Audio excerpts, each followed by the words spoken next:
Oh, hi everyone, and welcome to this week's episode of Argo 37 and beyond. Before we go around and say hello to everyone, please check out our social links. There you can find our Twitter, Discord, and YouTube.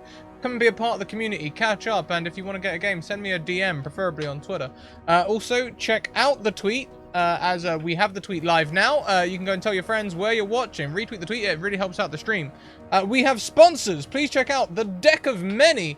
We're currently promoting their Deck of Many animated spell cards. You should go and check them out. They currently have a $5 discount on the on their first starter pack bundle, and they are cards that cast as you cast. If you take a quick look at the beginning of Tact Diplomacy on Monday, just the start of that VOD, you'll see Michaela has one that she draws, and it looks amazing. They're so pretty. Go and check them out. Also check out Mage Hand Press, who made this expansion for D&D 5e, which allows play in space. It's a wonderful module. Go and check it out. They made others as well, like Weird West and High Seas, all of which I can attest to them being fantastic. Let's go around and say hello to everyone. Oh, hi, Alice. How you doing? Oh, hi. I was still laughing about last week. I'm Alice. I'm also White Rabbit Pick on Twitter, and the thing I keep forgetting to promote, which I really should, is my Patreon. Please go and check out my Patreon. I do photography stuff as well. Otherwise, I play your crazy NPCs that get harassed by all these lovely people here. So let's hop around and say hello to these lovely people. And we will start with Crusade Warlords. Oh, hi. I can't even talk. Hi, everybody. So we are laughing. If you did not catch last week's episode, please just go back and watch it. There are 2 parts. I guarantee you will wet your pants. I play Vega Reigns, a pilot, hacker, and apparently a bully now. And that's it. You can find me at Crusade Warlords on Twitter. You can find my armor and my leather making skills at warlordscrusade.com. And I'm so happy and honored to be playing this game with these wonderful people. Awesome, lovely, thank you. And then we're going to say hi to GoJG Jess. Oh, hi. Oh, hi.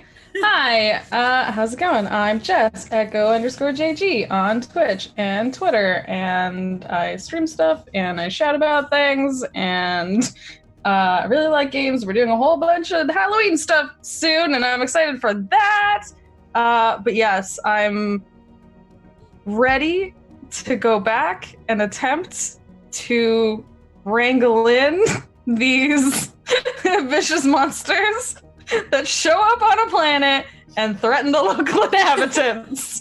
A very peaceful, beautiful planet, I'd like to point out. Yeah. Actually, the most peaceful place we've ever been in this game. Yeah. So, last but certainly not least, Scratticus. Oh, hi. Don't think I didn't notice how easily you said Jess's name, Alice. I count that as a Yeah, personal attack. Yeah, I did. Look at me say that without Also, I would put out there that Blister didn't so much threaten and harass people as just exist in the same space of them, personally. You gassed the bird. Oh, but it was more like a skunking, to be fair. Like, right? he was wasn't spooked, and he did scared. Look, In fact, he saw the gnome crying and then proceeded to gas the there bird. was a bird flapping in my face. About this big.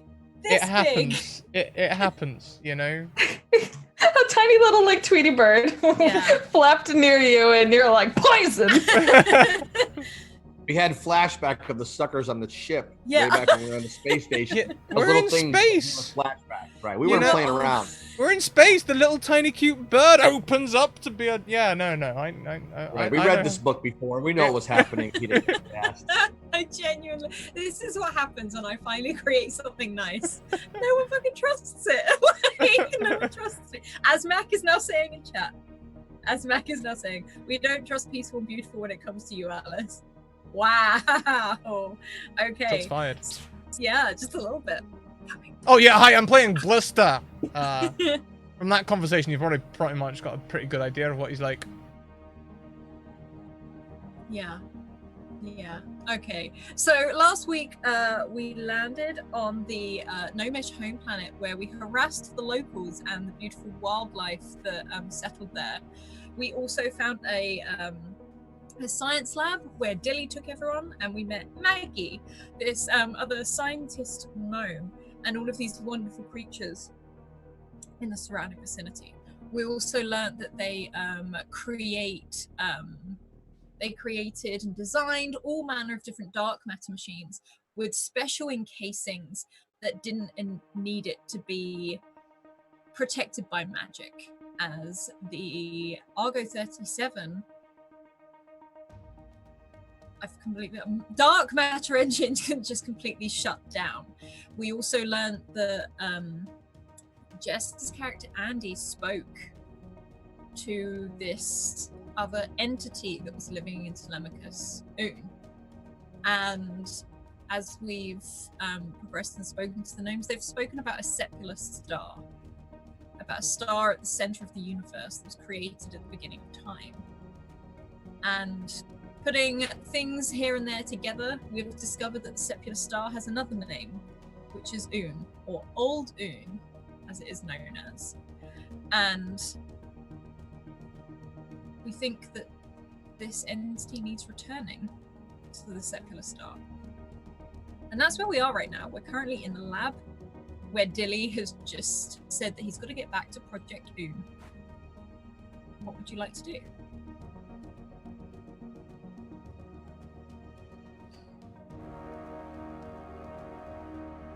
Were we still on the way to see something? I think Dilly was explaining like all the different. Yeah, Dilly was walking you actually back to your ship because they've been installing this dark matter engine so that you could take off if you needed to. And Dilly sort of walking around, you see Tilly not flying, looks a bit sleepy, sort of clutched to his like in his hand to his side in a pocket. And he sort of looks to you and says, "Please lead the way, and we will install your engine." And like you can see these 7 or 8 other gnomes with this like hover cart, like pulling this massive like dark matter engine on these things that shoot by pulleys and ropes. Okay, I think because we were walking and then Dilly mentioned to us that another name, like it was literally the name drop moment of saying that the sepular star was otherwise known as Un. And I feel like Andii just freezes and is like, can you excuse me and my associates for 1 second? And just like tries to pull Vega and Blister aside. Yeah, Dilly's like, of course. So like, and you can see that I will head in the general direction that we were in beforehand, and you see him stop. Just keep heading that way. We'll catch up with you. Like I try to take them aside and very loudly very quietly shout whisper. Let me get this right. Did you guys hear that? That's the name of the person that's inside Telemachus right now. They're a star. Oh and no! I'm not talking like a celebrity here. They're the they're the center of the universe and the creator of all things. Well, they don't seem to remember that.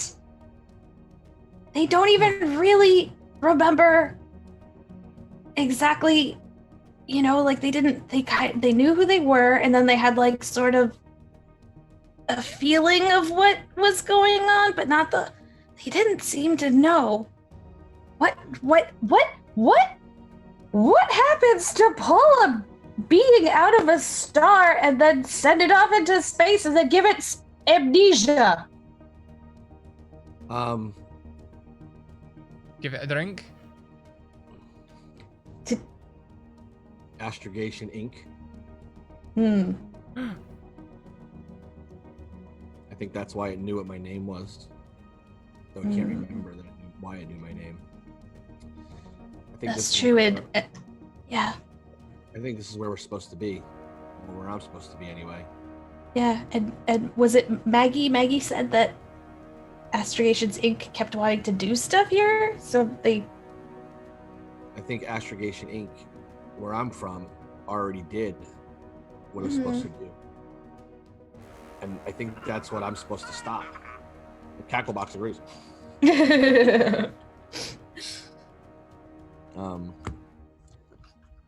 I think that's what we're here to do. She said Astrogation Inc. keeps meddling and going too far.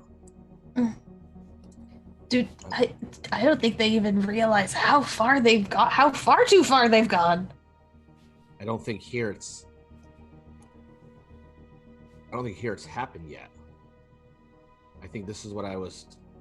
I don't know. Maybe this is where I was supposed to be. This is what I have to stop from something from then the next step. I don't know. Will returning them to their star solve it, though? I don't know.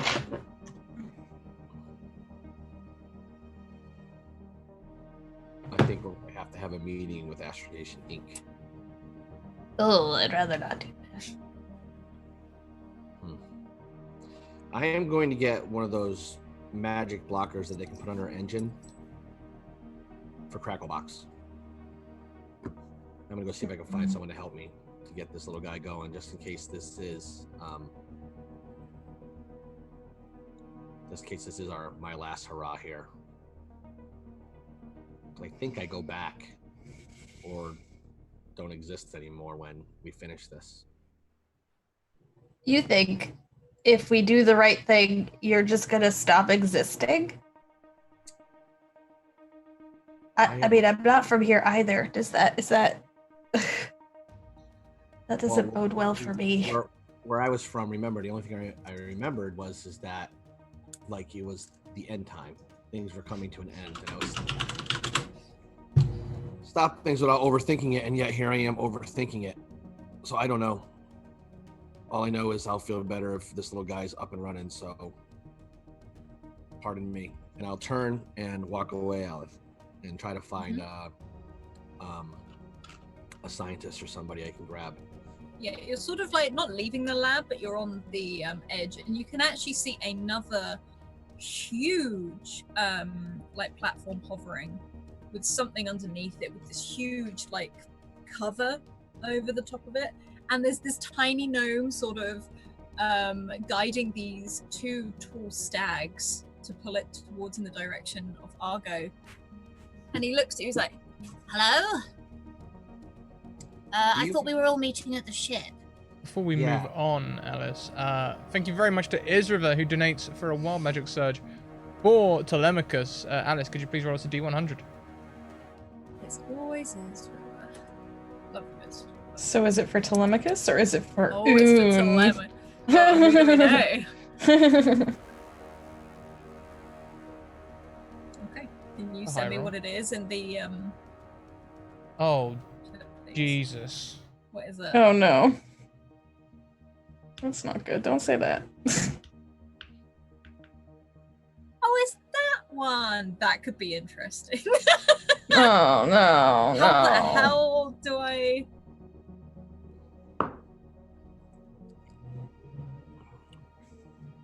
Like with something. Okay, re-roll just because otherwise it's not going to get used in the next. Yeah, sure. Minute. Otherwise, and I don't want to disappoint. Okay. Are you telling me to re-roll, or are you actually? Oh, just I'll re-roll? re-roll. I'm sorry. Just because it won't get used, and I really want it.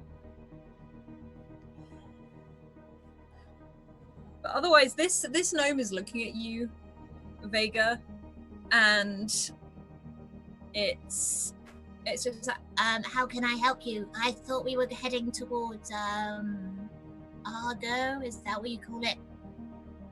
With this, just a little something. I was wondering, since you have some sort of contraption to shut down the anti-magic that's around our dark matter engines, which makes them work, is there anything you can do to get this little thing working? It's magical in nature. And I hold out Crackle Box. He sort of like holds out his little hands up to you to take him, and he holds him. And he's like, oh, I've heard of these. Hang on. Like, and you sort of like see this little, which looks like a little glass bubble almost, but it's not glass. It looks like you can pass through it. And he holds up Crackbox and just goes and puts it over, and he's in this bubble. And you see this almost like pink and purple swirls start misting around it, fogs up this ball. And it's almost like a bubble, like it bends, it moves all over the place. And as it clears, you see Cracklebox like in this thing, beeping and whirring. Ruby's like, it's just like a little mini shield, keeps the Fae in. Thank you. No problem. I'm gonna reach down and be like, can you fly still? Can you hover? You gotta wear this dumb thing or you won't be able to. Like he starts to hover, but it's like it's a weird, like the bubble is just slightly slow and it stretches as he goes. You'll get used to it. Yeah. You'll get used to it apparently, little buddy. I mean, once you leave the dead space, it should, go anyway. Just pop it.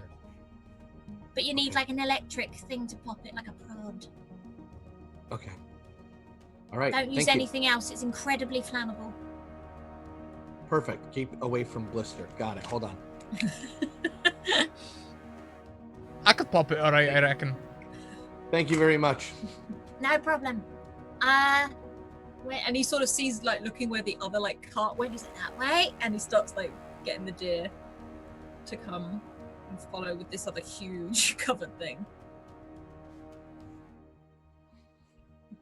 Right, I'm gonna roll for this wild magic surge. So, okay.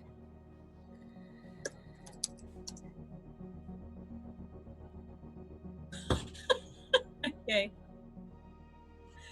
Hang on, where is it? So as Telemachus is walking, oh no, Telemachus isn't here, is she?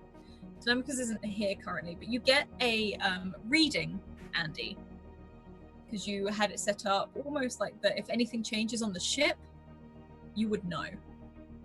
And there's like a beep of a change, and this wild magic surge. On that roll, you can look at all of Telemachus's vital signs. She seems absolutely fine, but there's like a strange violet glow around her, and she shrinks 5 inches. She's now smaller than you are. No! I'm like looking. So Vega went off, but like me and Blister, we're still walking back towards the ship with the other gnomes. Yeah, Blister, you did keep walking. you sneak away or did you stay? No, I'll stuck with you actually. Okay, then yeah. So I'm like looking at my robo arm and the readings that come out of it, and like I'm like looking and nodding, and then I look very confused. I'm like, oh no, stuff is happening. We should go. Oh, we should go. And like Andy starts walking much faster, and is like trying to make sure Blister is coming along to the ship. It's like, Telemachus is changing? We should go check on her. I'm sure she's fine. She's really smart. Wait, hang on a minute. Wrong Telemachus. I don't know Telemachus. Shit. Fuck. Backtrack. No, you Backpedal. do know she's smart. You know she's smart. Yeah. Yes. She seems really smart. I think this might be, like, regardless of that?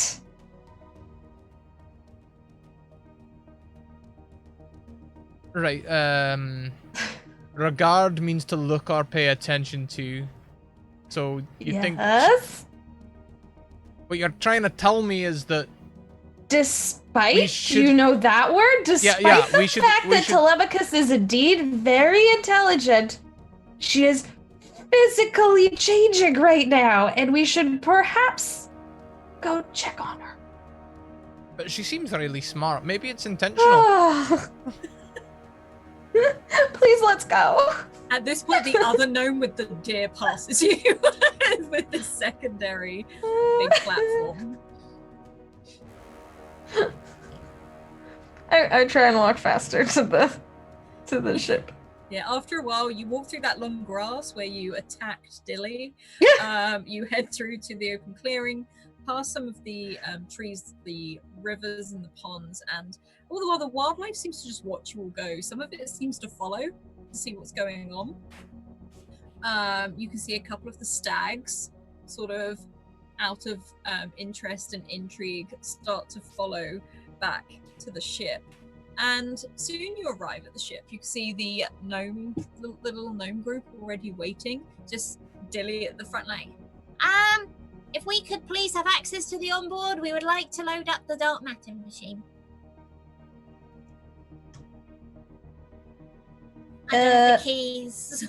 And he looks to all of you. I look at Blister. Sorry, I was totally distracted by his name for a second. I was thinking maybe we could get him like a bad flower, you know. Then we could give Dilly a silly lily. While we don't dally rallying our pallies. I'd really like to get on board, please. Oh, I think I took emotional damage from that. Wisdom save. Can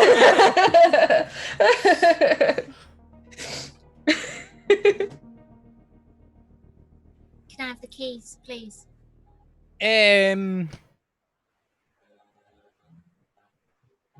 Yeah.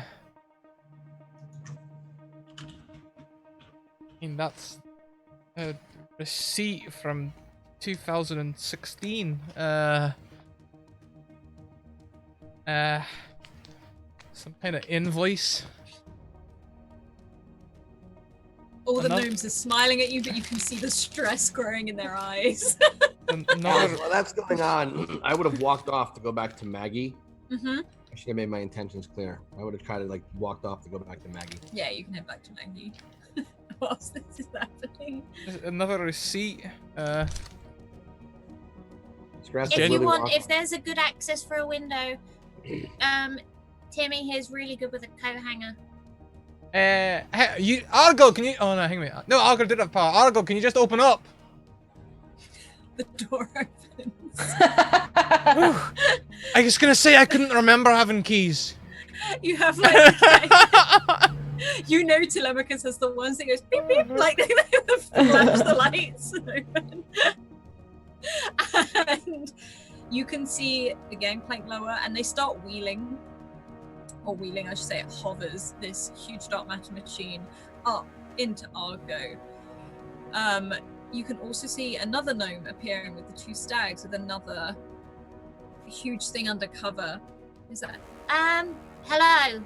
We thought we would bring something else here. It was left here by Astragation's ink, and we got it working, and we're not going to use it. So if you want it, I will take it. I'll sign for that. Wait. What is it? It's a Hang ship. on.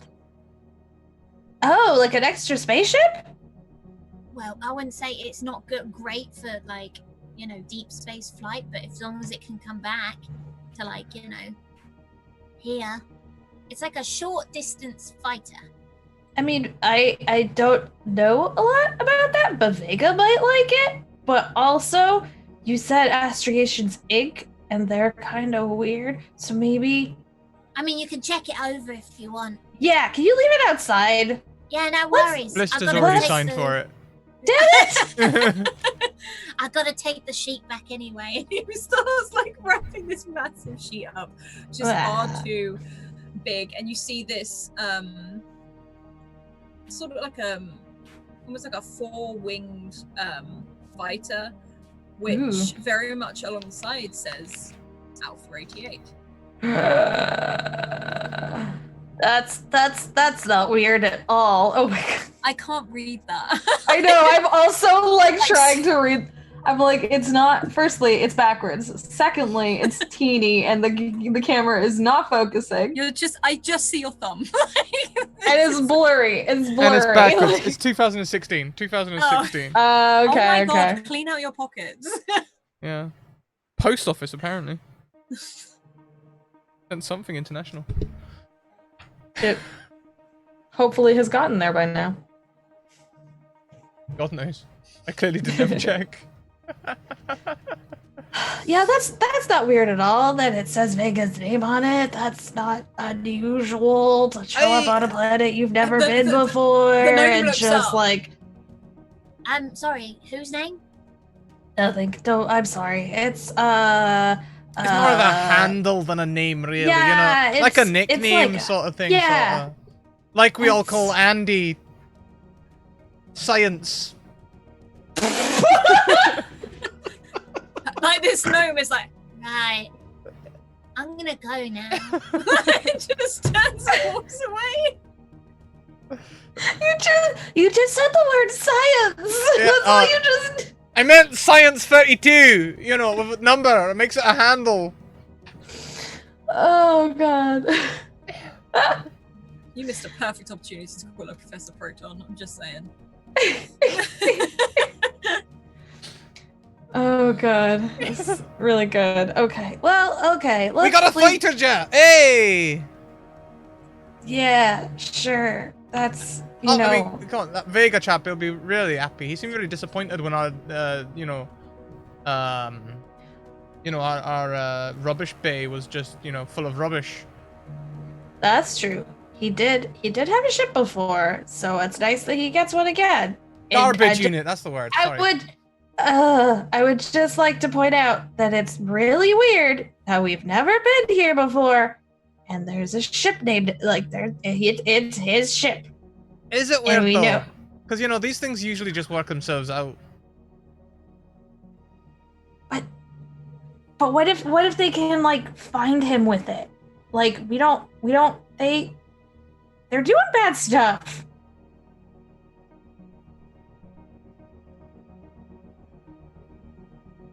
What, you mean it might have a tracker or something? Sure. Do you want to go look it over? Are you good at finding? And she looks at his head, which he recently told her is full of mites. Are you good at finding bugs? Do you want to go look? I mean, I can if you want. I'm gonna go check on Telemachus. And also our new friend Oon. And see what the heck is happening with that.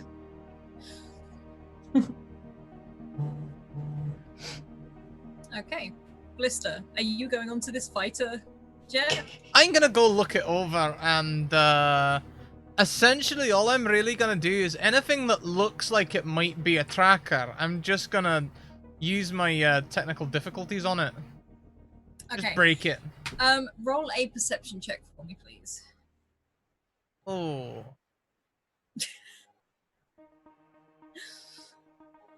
Do we not think this could be animal handling? Well, there it is. Okay. You sort of look around and you can see that actually most of the stuff on here has been disabled already. It looks like maybe it's been put back together like it either crash landed or it's been left here because it wasn't working and it's been fixed. But you can definitely disable anything. Like you can see some cameras up at the top which are built in. It doesn't seem to actually be channeling anywhere, but you can definitely disable. Oh yeah, we'll break them. Yeah. How'd you break them? Well, yeah, if they're there and all physical, I'll just yank them off. I'm sure they're not important. Yeah, you just start yanking stuff off of the ship. We'll call it racing modifying it. I'm stripping the weight out. Yeah, Vega will appreciate that. In fact, I bet there's a whole bunch of stuff in here that I don't really need. And I'll start stripping out anything else that looks heavy and not necessary. Okay, do you paint Go Faster stripes on the side? No. Okay. No, that'd be extra weight. You start just yanking all of these bits off. There's a lot of what looks to be heavy padding on the seat to make it comfortable to Oh yeah, no, we'll make it lighter. We'll get rid of all of that. Get rid of the cushions. Let's see. What else have we got in here? Standard cockpit. I mean, you need that for steering. Those buttons look important. Aircon. Like a coffee cup holder. Don't need the coffee cup holder. That goes. Aircon. Don't need that. Get rid of that whole unit. What we got back here? Engines. Jets. Those probably look important. We'll leave those in. Okay. We're gonna hop over. There's a lot of casing around the wires, though. We'll get rid of all the wire casing. So the wires, they're cased themselves. Why do they need a casing? We'll just leave the wires loose. Yeah, you can now see all the wires just hang. There's wires hanging from the ceiling and stuff as well. It's just very precarious, but it's definitely lighter. How much? Can I have a set of scales handy just to see how much weight I stripped out of it? I want to brag about this. How much do you want to have stripped out? I mean, if we can strip back a significant 50 kilos. Yeah, why not? If you're ripping out an aircon and everything as well. I mean, if I can push it to 100, I will. Do you want some ship left? Yeah. Oh yeah, yeah. I want it to be like I want it to be a not very pretty, but very fast, hot ship. Yeah, you can see one of the gnomes that is taking some of the tools on and off of this stare at you in horror before going back on as you're just like in there chucking emergency out. toolkit. We don't need that. You know. Yeah, you can completely. It can still fly. It can still shoot. Fly faster. Shoot better, I would say. In fact. I wouldn't say shoot better. But, can I make a check for it? Yeah, go on then. What you roll? What can you roll for that? Do you want to do like sleight of hand or? Come on, of all the things, do I have land vehicles? Or sky vehicles? No, I don't. It's not a land vehicle. I know. Survival? Do you know what? Why not? You gotta survive it after ripping all this stuff. You gotta survive it after you rip all the stuff out. I'm gonna use my advantage as well. I want this to be an improvement. I'm using my advantage. I'm imagining a Looney Tunes type cartoon scene. Oh my god. The one time you roll well, yes, you improve the damn ship by stripping it back. You make it sleek, you make it streamlined. It almost looks as if the design is meant to look clear and all the wires are hanging down aesthetically as they are now super speed like level of ship. I've got a feeling it's like, you know, the whole, classic trope thing where it's not pretty but it's fast. This could probably do some unit of distance in a measurement of distance instead of time or something. We're gonna hop over to Vega. Vega, you can go find Maggie Smith gnome, and she is in her little lab coat. It looks to be just taking some readings, not really doing much else, but she does see you, and she's like, "Oh, hello. You're muted, child. Sorry, my hearing's not good." Yeah, sorry. Allow me to speak up. I apologize. Maggie, who is in charge of these? Who's the lead person that talks to Astrogations Inc. when they come by? Well, me mainly. I have a very no-nonsense attitude, so they normally put me in. Good to know. I need access to the computers, please, and I need you to tell me exactly what your job duty is, including any involvement with Project Oon. Of course, yes. Come over here. And she sort of like shuffles. She puts down what she's doing and shuffles, and she starts typing into the computers and stuff like that. She's like, "Well, I can tell you the Project Oon is that there's apparently a very, very rare mineral at the center of this star, and wars have been fought over this. It's what is it? You read it through all of those books, like oh gosh, there's in so many books all the way over there, like the Well of Life. There's so many myths to it. They believe it's immortality. They believe it can cure anything. It's obviously a very volatile, Do they believe it could? Do they believe it could destroy space and time? Are there any books about that?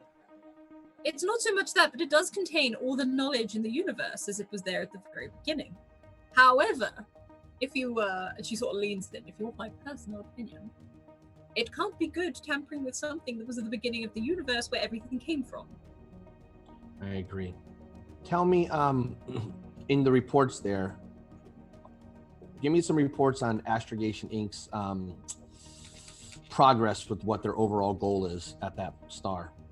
Well, actually, and she pulls down another screen and pulls it all the way down. It's like it's just plain glass, and it comes up with this huge rock-like sphere containing metal.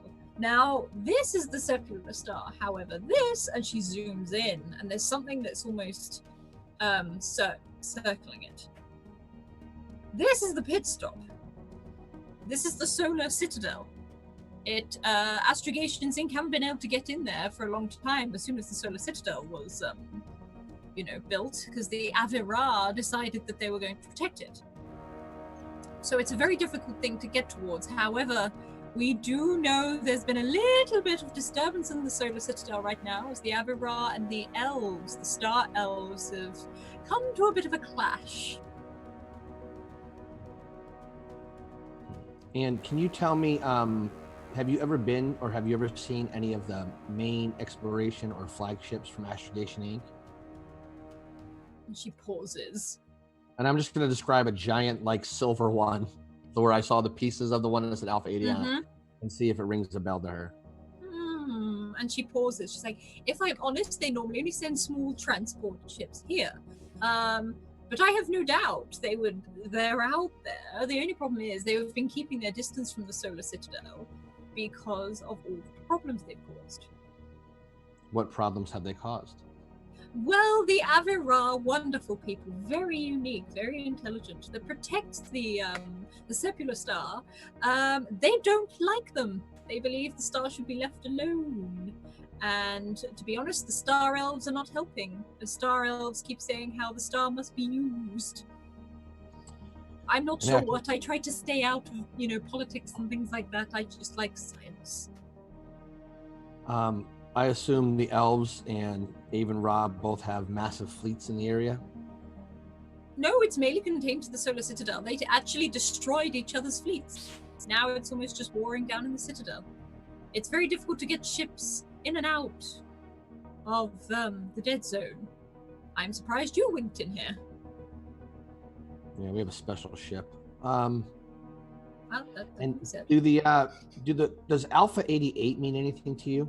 Have you ever heard that before? Alpha 88, yes. And she sort of like flicks up the screen again. It's a series of ships.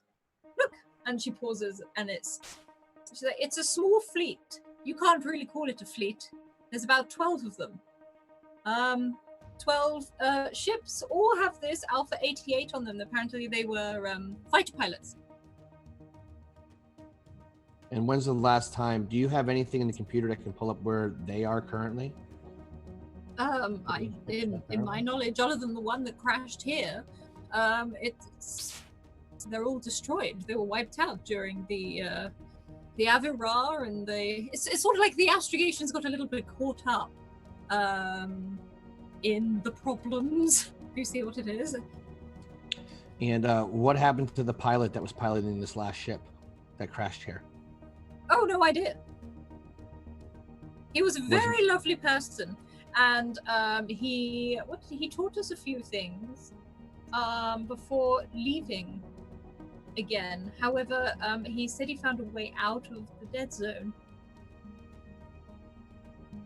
How long ago was this? Gosh, I'd say about a year ago.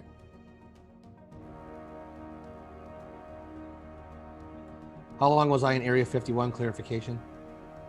Alice? You're in Area 51 probably just maybe 6 months, like just because for the consultations and stuff.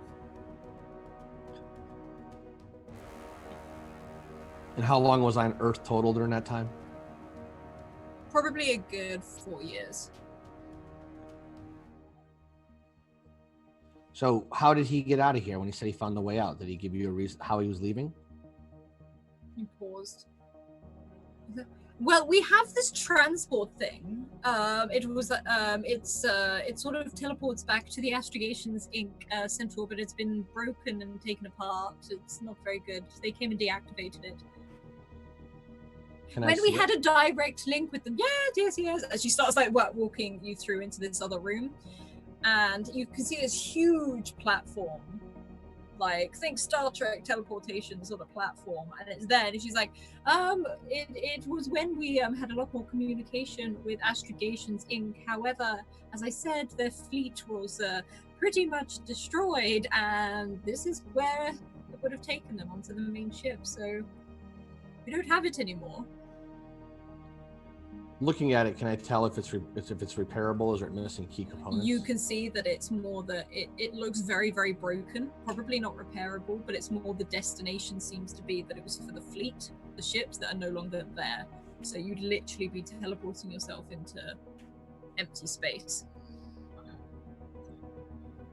She's like, you never know what happens, so we sort of keep it around. Right. Okay. And so your job, remind me again, your instructions from Astrogation Inc. is to study these stars and try to pull these whatever elements out of it, these little magical elements? It's mainly researching, seeing what power, if there's any knowledge we can draw from it, carbon dating and such. It's more sort of whatever they send us. Research it, catalog it, send it back, you name it. So, in your professional opinion, the source of all knowledge does not break apart as the star breaks apart. It's still there in the center of the star. I have no idea. You haven't found anything in your research that would indicate otherwise. There's something preventing it. We can't access it fully.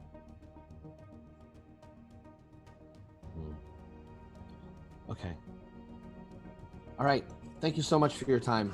No problem at all. I don't know if you know, we have sent one of the that ship. We did repair it. We have sent it over to yours.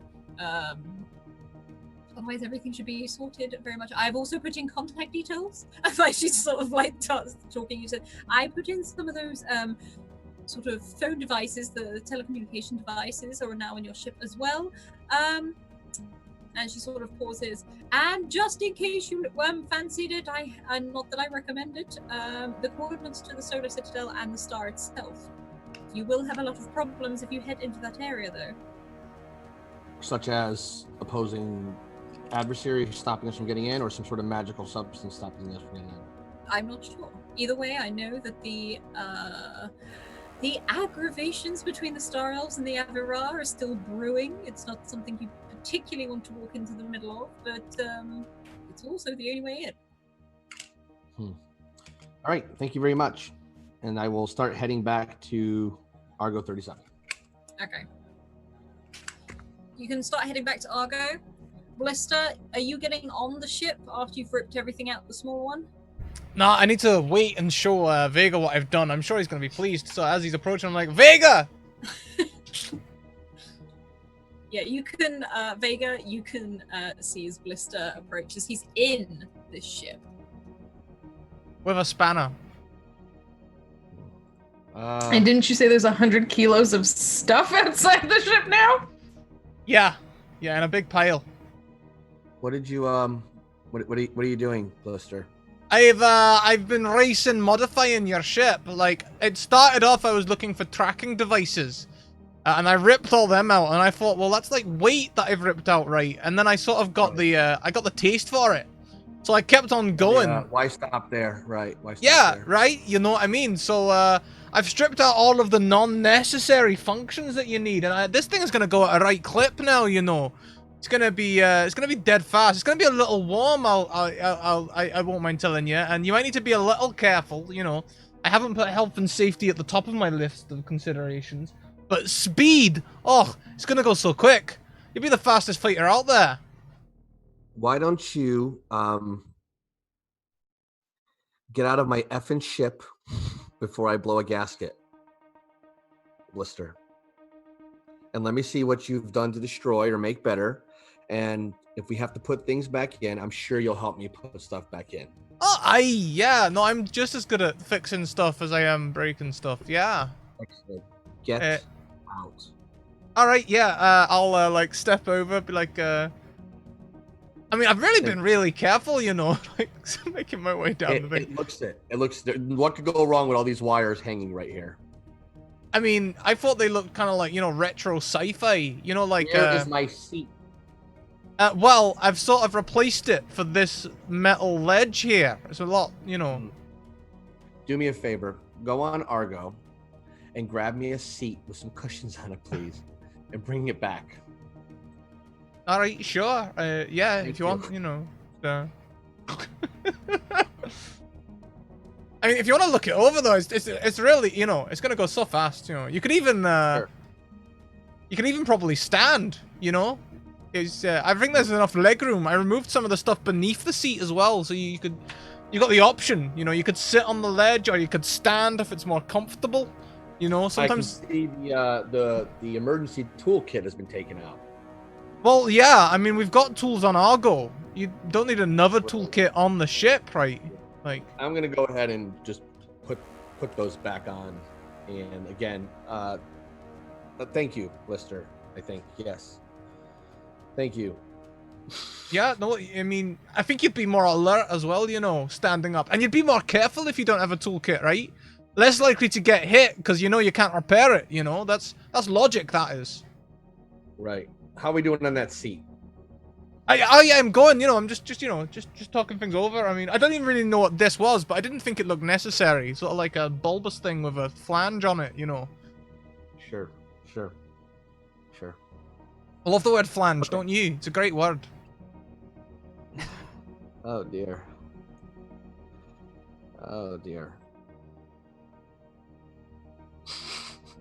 Hey, you know. Okay. Yeah, Blister. Next time, just let me look it over, and if I need weight reduction, I'll let you know. Okay? Sure thing. Yeah, no, sure thing. You know. Oh, here's the spanner as well. I took that out of the emergency toolkit for you know, removing things. Oh, that's great. That's great.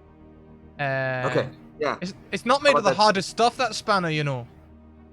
Like, I'm gonna slowly get into the ship, and you're talking, and I'm just pushing the cockpit to close. Okay. You know, all right. I had a toolkit back on Earth one time. It was made of vanadium. It was made of vanadium. It's it didn't bend up like that one. You know, it's all broken. All right. I'll go get the seat then.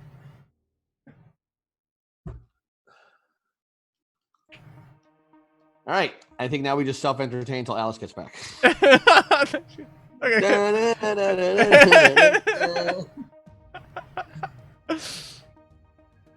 If everybody could just picture like Lister ripping things off of this ship to like Benny Hill music. Yeah.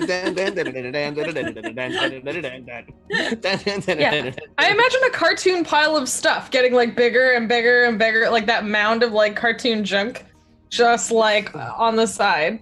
Because you said like 100 kilos of stuff. That is. Oh yeah, I've taken out all of the metal trunking, you know, and all that. It's just trunking, you know. That's like, you know, what do you need trunking for? You know, I've never believed in cable management anyway, personally.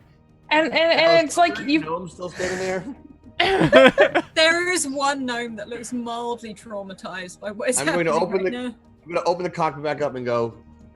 Can you pretty please get some of your engineering gnomes back here, so we can get this thing back into.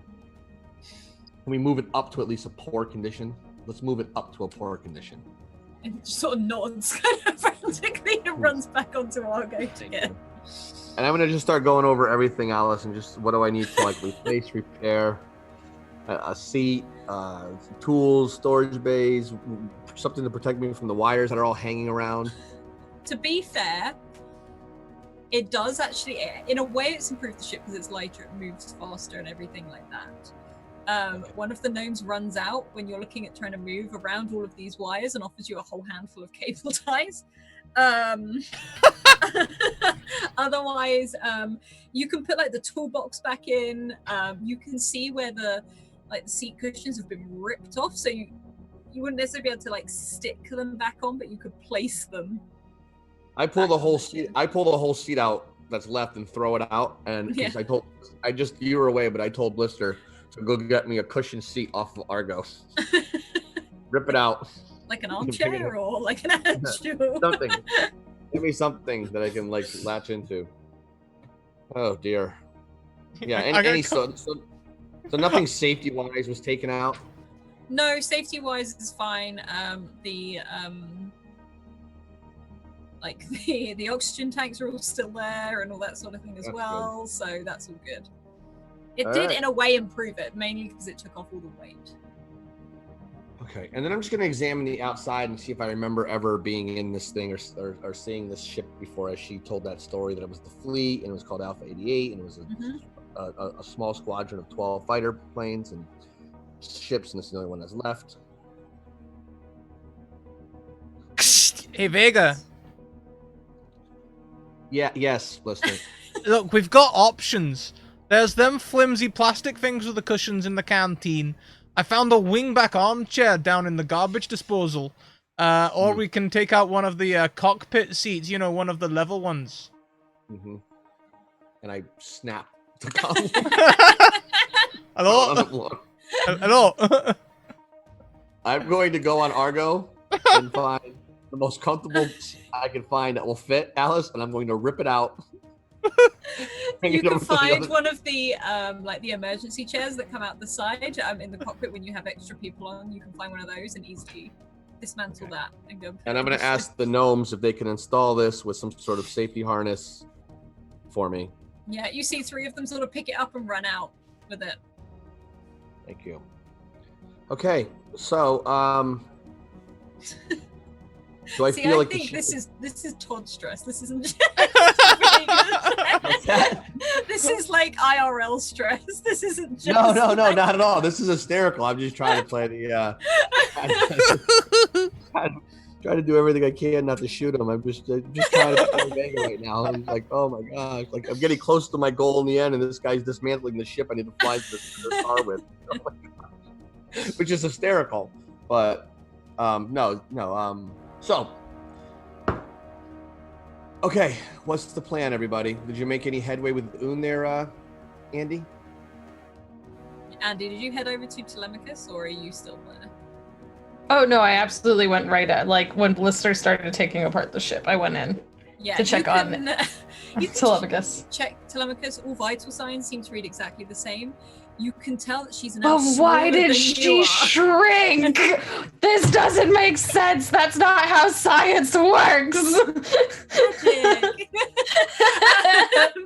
And Andy's just like, what the heck in heck is just like this? What is happening? There's not supposed. This is the dark zone. There's not supposed to be magic. Just magicking. And you can see. Like her dungarees are bigger as she lays there, like they're hanging off her a bit. Her jumper is now over like her wrists, like it's down, you can't see her hands. And her boots definitely look far too big, and the hat has almost fallen over her eyes. I'm currently debating whether I need to go get her some of my clothes, or if I could just leave her alone and hope that she unshrinks. Those are like I seem to have no control over what will happen here. But yeah, I do want to. Oh God. Yeah, so ready to scan it. I'm just making sure she's okay, and if she's okay, that I maybe want to attempt talking to Oon, I guess. But I'm trying to do so without any of the gnomes that are in here working around. So I close off the lab door. I don't lock it, but I would know if anyone tries to come in. Yeah, you can close off the lab door. Yeah, so like people could Vega or Blister could still walk in, but I would know. That sort of thing. Yeah, and I don't know. I guess I'm looking for any star power. So we recently discovered that the being inhabiting our small friend's body is also the origin of the universe. Did I get that right? Was that about right? About right. And you can roll either a medicine or a perception check to have a look at what may have caused this. I'm gonna try medicine. It's kind of my whole entire jam. Yeah, okay. On a 21, you get that this is how some people's theories that the universe is constantly expanding and shrinking. That energy seems to be radiating now out into Telemachus. Oh God, is that why she shrunk? What the heck? Weird space magic. That's great. That's great. We have a being with the power of the ever-expanding cosmos just hanging out. This, it's cool and all. You can definitely sense that the magic here, or whatever it is incredibly unstable. Not explosive, unstable, but you don't know what could happen. Do I have any sort of shieldy, bubbly container capsule? Oh yeah, you've got containment fields and stuff like that for sure. You've got that all in the lab because of the medical bay as well. Yeah, I might. God, I don't want. I was fine with Un sharing with Telemachus when it seemed like there wasn't an issue, but now it's all like, Un's kind of a dangerous character. I don't want her hanging with my little friend. Like, I gotta protect my little girl. Like, I don't like it. Can I start scanning to see if there's any way I can safely remove Un? Yeah, you can have a look. Roll another medicine check for me. Eek, that was good. Okay. You look over everything. You can't necessarily see a way to remove Un. It's almost like she's inhabiting this to sort of function. However, you can find a way to bring Telemachus back and be the primary sort of owner of this body, if you see what I mean. Oh, interesting. Okay. That's good to know. So almost like waking up Telemachus. Okay. And that won't harm Un, that will just put Un to the back of Telemachus' head for a while. Yeah, it's more like we can swap them. Yeah. Okay, that's good. Okay. Cool. I'll say that you can start working away at that. You've got so many different just methods that you keep trying. As this happens, Blister, what are you doing? Well, I'm supposed to be looking for seats, but I've kind of got a better idea. I'm really attached to this whole standing idea, so I'd like to go and visit Andii. Maybe Andii can science me up some stuff. Off you go. I poke my head around the lab, do the whole, the knock when you're already inside the room thing. Andii, are you alright?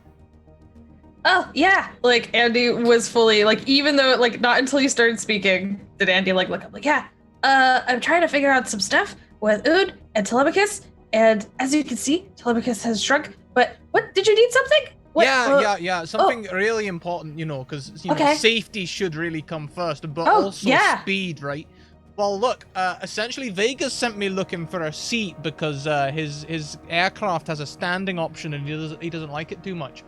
But I thought maybe we could make the standing option a little safer. And I was thinking, when you see the wee bairns with in their little walker thing and they've got the harness.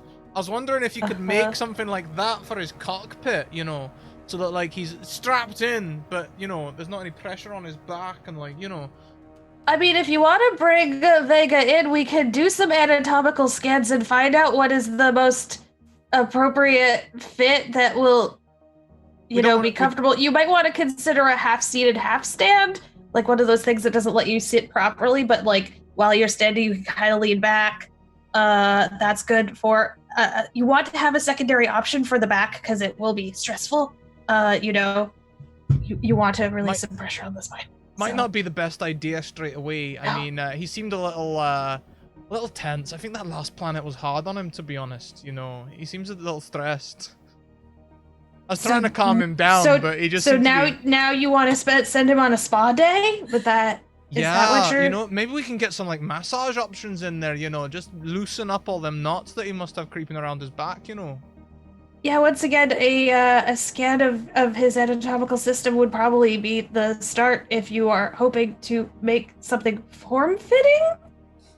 I mean, do you want to 3D print something on the machine over there? Maybe we could take it from the seat he normally sits in the cockpit. He sat there a few times. There's got to be an indent. So you don't actually want. Rather than bringing him in and scanning him to find what is best for him, you would rather go a roundabout way of finding out what is preferred, almost scanning a boot he's been wearing a while to figure out the shape of his foot? I know this must be, I know, you're real sciencey, right? So, this whole, people thing. It's a social thing, it's the element of surprise, when you're given a gift, you don't let them know. Because otherwise it takes away all of the fun surprise stuff.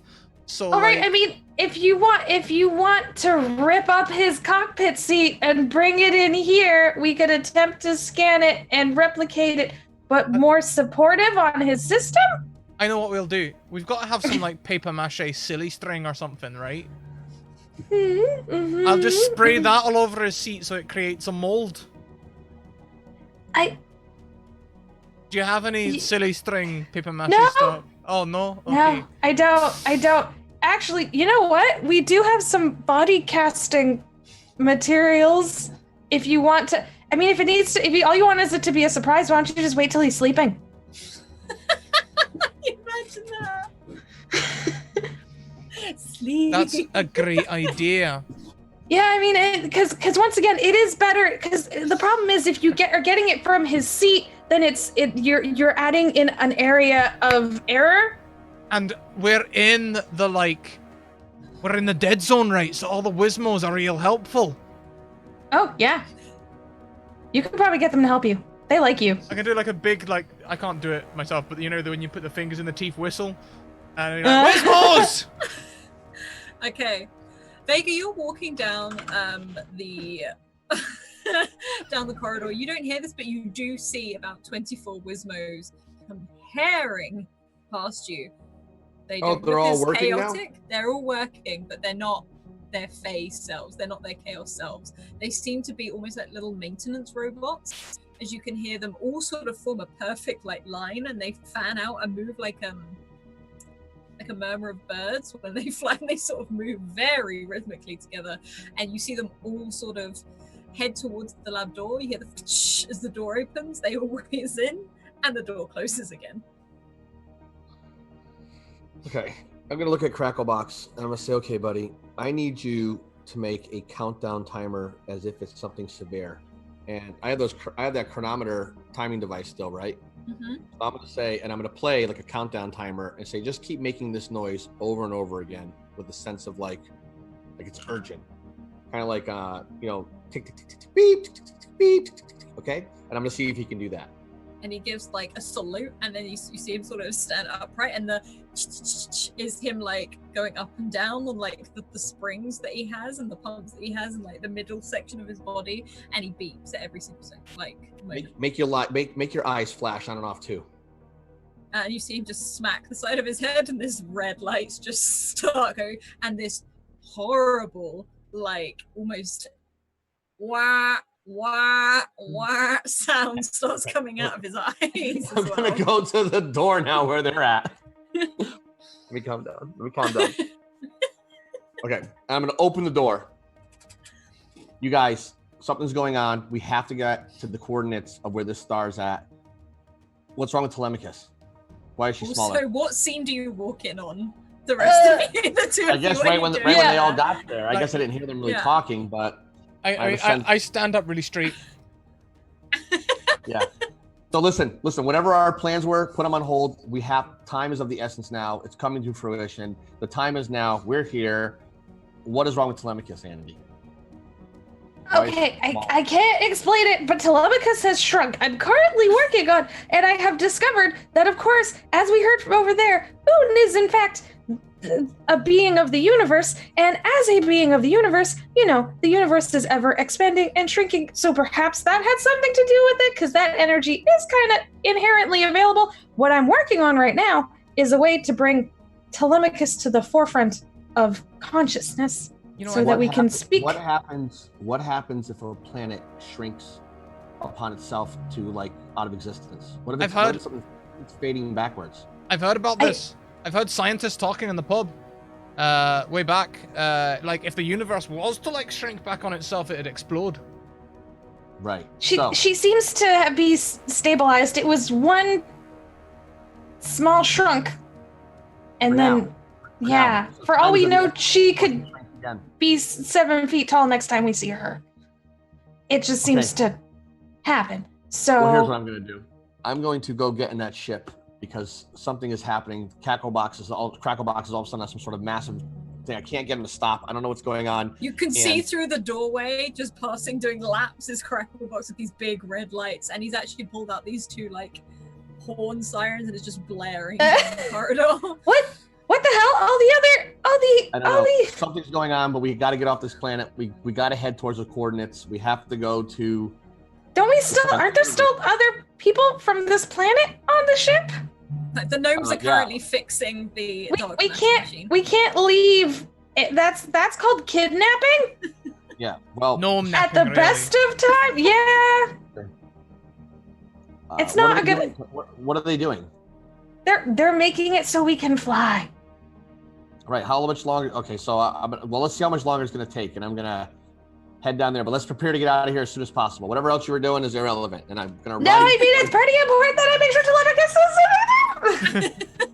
I turn back to the assembled Wismos and I'm like, you know the plan. Go on, go get what we need. And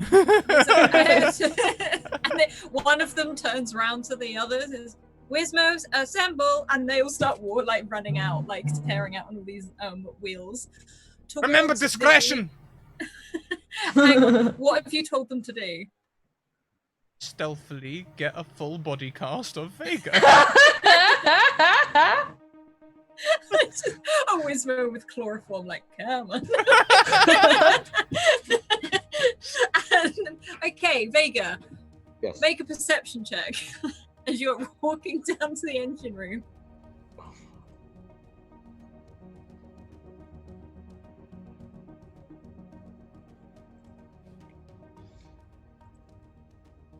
Okay. On a 15, you're walking down to the engine room. You can hear the gnomes at work. You know you're getting close. You sort of freeze for a moment and now from everyone else's point of view, these Wismos are stealthing, wheeling towards you, and as you look around, they all disappear into the vents and around the corners, and you keep walking. You have the sense that something is following you. Sure. But you're not too sure. I'm gonna tell Cracklebox, watch my back. I'm sure he's floating behind me. Yeah, he's in his bubble. Yeah, so you float behind me in your bubble, and if any of those things come near me, or they seem like they're being disruptive in any way, if anything comes near us, whatever it is, a gnome, anybody, just zap him with the prod that you have on you. He's got that zapper, right? Just zap the shit out of them. Zap them into unconsciousness. Don't stop until they either stop what they're doing or they're unconscious or disassembled, whatever it may be. Okay. Okay? That little thumb comes out and he starts drifting slowly behind you. I now need you to make an athletics check. Okay. Athletics? Athletics. No, I don't have anything in that. On a 10, as you see this little thumb come out, you suddenly see what you can only describe as a tidal wave of Wismos come sort of rising up, and they sort of they knock you to the floor. They don't seem to be doing it. They literally are just crawling over you, and you can see some of them with scanners. One of them looks to have this weird paper mache type thing in its hands, which is just patting you down, and as you're moving they quickly beep and go, "Thank you for your cooperation," and they all whiz off back. I couldn't do anything to stop them as soon as they put me to the ground. I Not couldn't have 10. Okay, not to fight them, but just to teleport away. Oh yeah, no, you couldn't teleport, but it's it happens so quickly because there's so many of them. You can see Cracklebox just zapping this one that keeps trying to get away as he's moving. You don't feel anything weird. It's just you're now sat upright on the floor, and you're right by the engine room. Okay. And one of the gnomes looks out, and it's Dilly. He's like, "You all right?" Yeah, I have no idea anymore. How much longer are you guys gonna be? And he sort of pulls out this massive pocket watch, which is about this big. Maybe 10 minutes. Okay, see if you can do it in 5 for me. I'm gonna go check on my seat. He sort of pauses. Okay, and you can hear "Oh, come on, guys, 5 minutes," and you hear a little rally up of all these. Okay, and then I'm gonna go outside to the gnomes installing the seat and see if I can put some sort of security device on this ship where it can only be accessed from me. There's a padlock. It's just In fact, if I pass the medical bay. Yes, you can. You can see. In fact, before you pass the medical bay, Blister, all of these Wismos come back, and you can see as they're moving, they're silly stringing this cast together of Vega, which you can see in a very sort of Han Solo shape, from the image. I'm like, right, that's great. Now hide it. And they look at it, and it's full size. And Vega, you walk past and you see all these Wizmos running past with this cast of what looks like you, trying to shove it into one of the closets. I shoot it. I shoot the cast. Okay, you fire at it, and it does make a hole in it. It doesn't shatter as they shove it in the closet.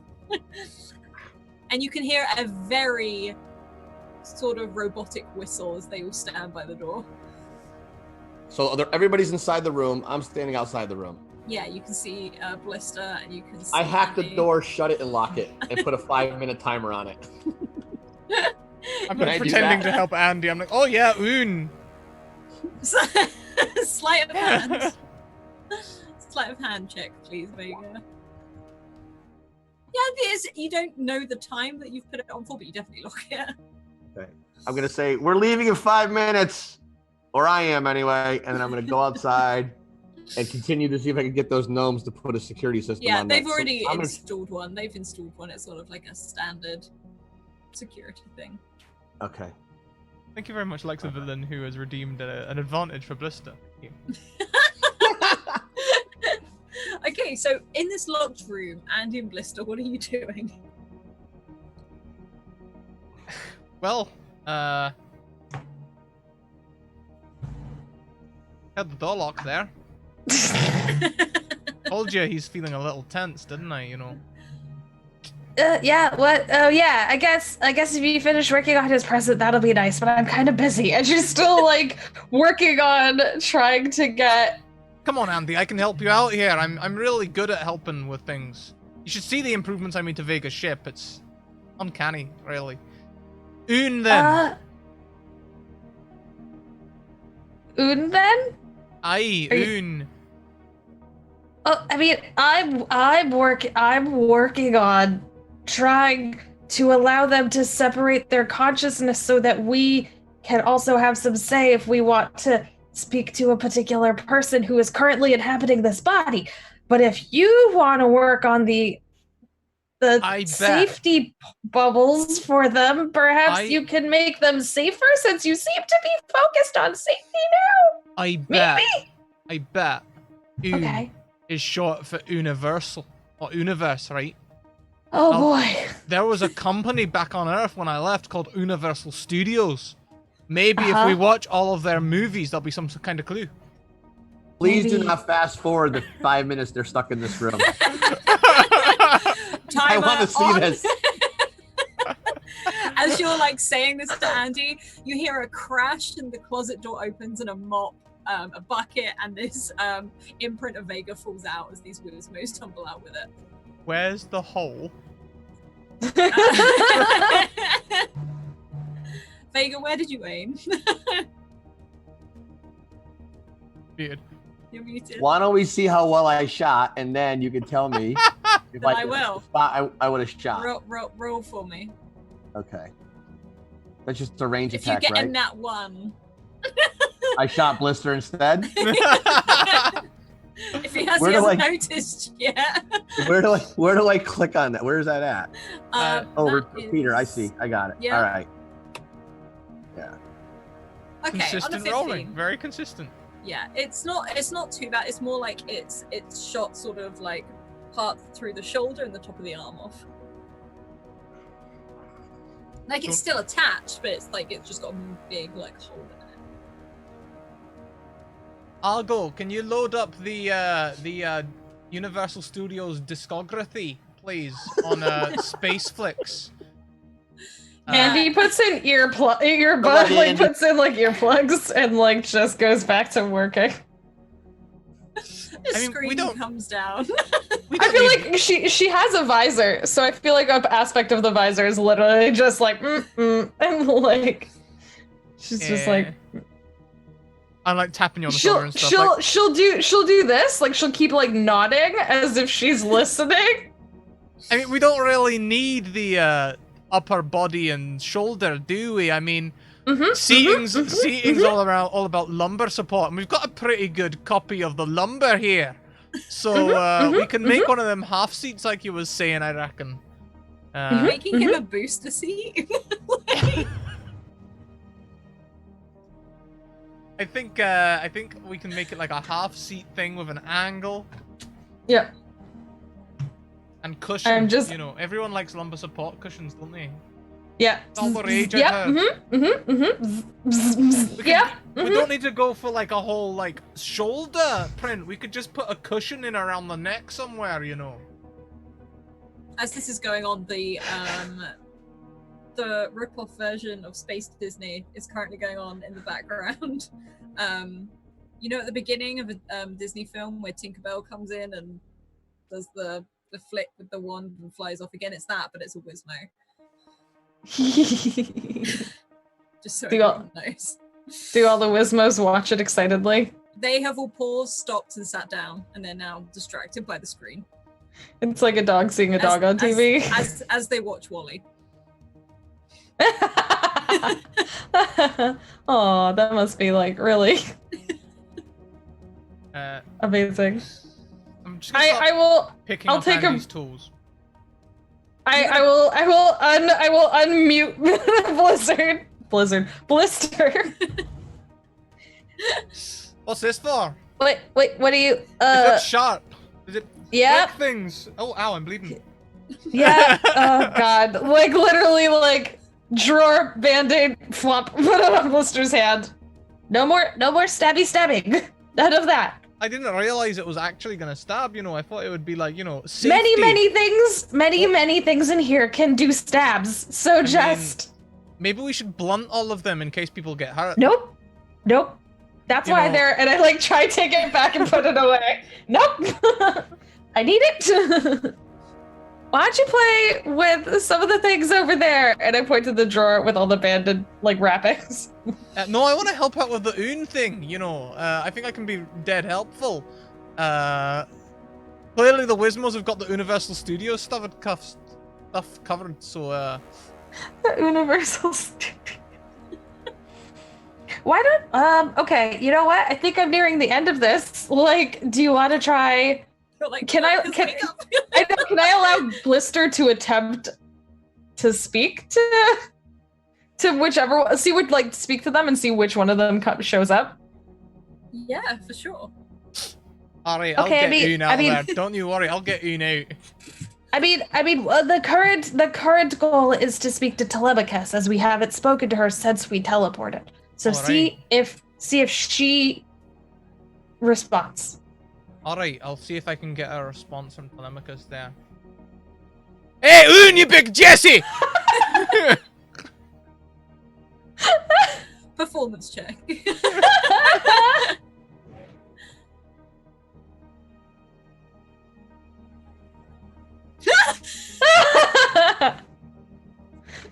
On a 3. On a performance check, Andy, you're mortified as Blister gets very, very close to Telemachus and starts screaming. No, that's how you get tinnitus. Don't do that. What kind of god inhabits a small child, you wuss? Why you inhabit like a warrior or something? That's a valid question, but I need you to ask it from further away from her eardrums, as this is still Telemachus's body, and you could do permanent damage to her young, childlike physique. Just further, not into the eardrums. How else am I gonna get her to here, though? You saying you couldn't reach her? Clearly, that's a volume issue. Oh.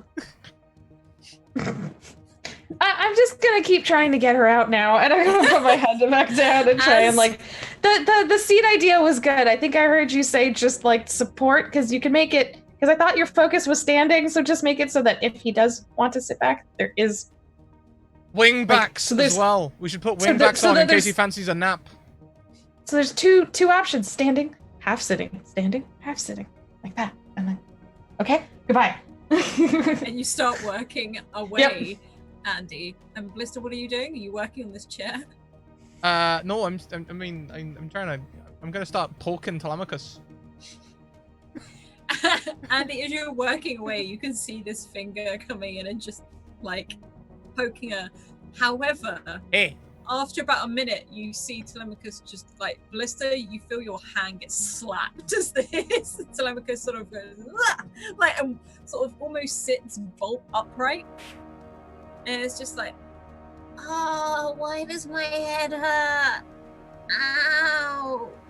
I'm immediately in there with the like light flashing in the eyeballs thing. I'm immediately like, it's just like looking at you, it's like, oh. Blister, do you want to get her a glass of water or something? Yeah, sure. Just water. I'll go to the vending machines. You can't get out.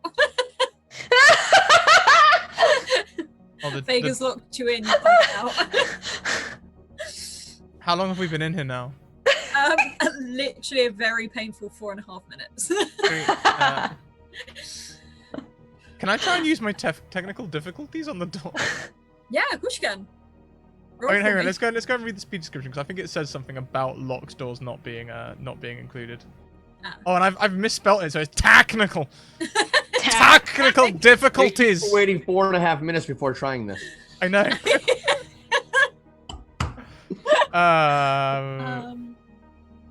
Oh yeah, no, I can just break something. Yeah. 4.5 minutes in, you can break the lock on the door. How do you do it? Great. Now there's no lock on my door. Thanks. I think like because things just break around me. I think the whole door breaks. You know, like it's not just the lock. You approach it and it just goes. It just like dysfunctions. I'm like, I like try and move it and it like stops. So I like pull it a bit harder. There's a little magic surge and then the door just does like that, and you know it's never gonna fit in its rails again. And I just sort of like painfully.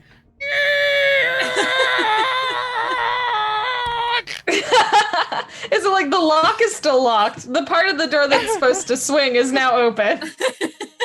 There we go. God. Yeah, you've managed to get the door open. You do have to slide to get out. Yeah, you're in the corridor. You can see where the vending machines are further down. Right, yeah, I'll walk down to the vending machines.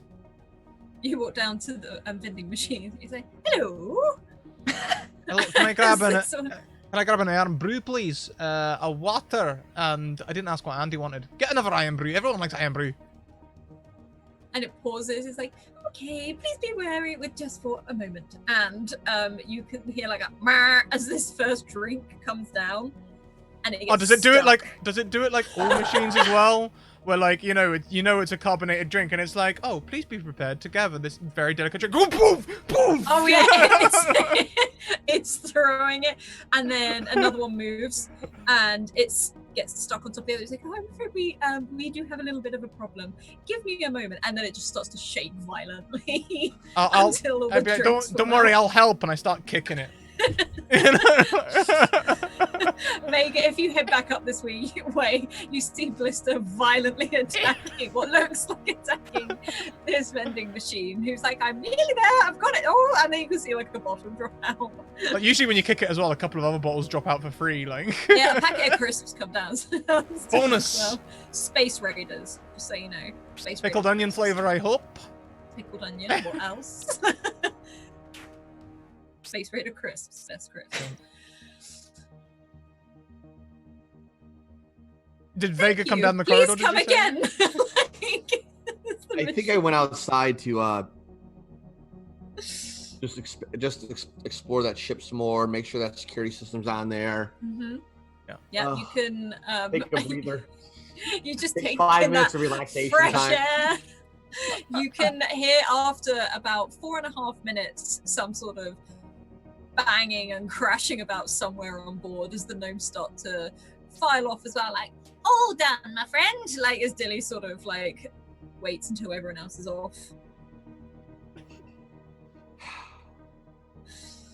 I've just remembered something else as well. I'm just gonna thank Dilly again for everything and tell him again, sorry for He's like holding the bird. He's like, no problem. I didn't touch the bird, if you recall. Oh no, I'm not scared of you being near the bird. It's the other one. Yeah, Stable Mabel in there is the one that exploded on the bird, not me. And he sort of squints and starts to move away. Oh. Well then. We're gonna yell into the ship. All right, let's go. Do you want anything out of the vending machine? No.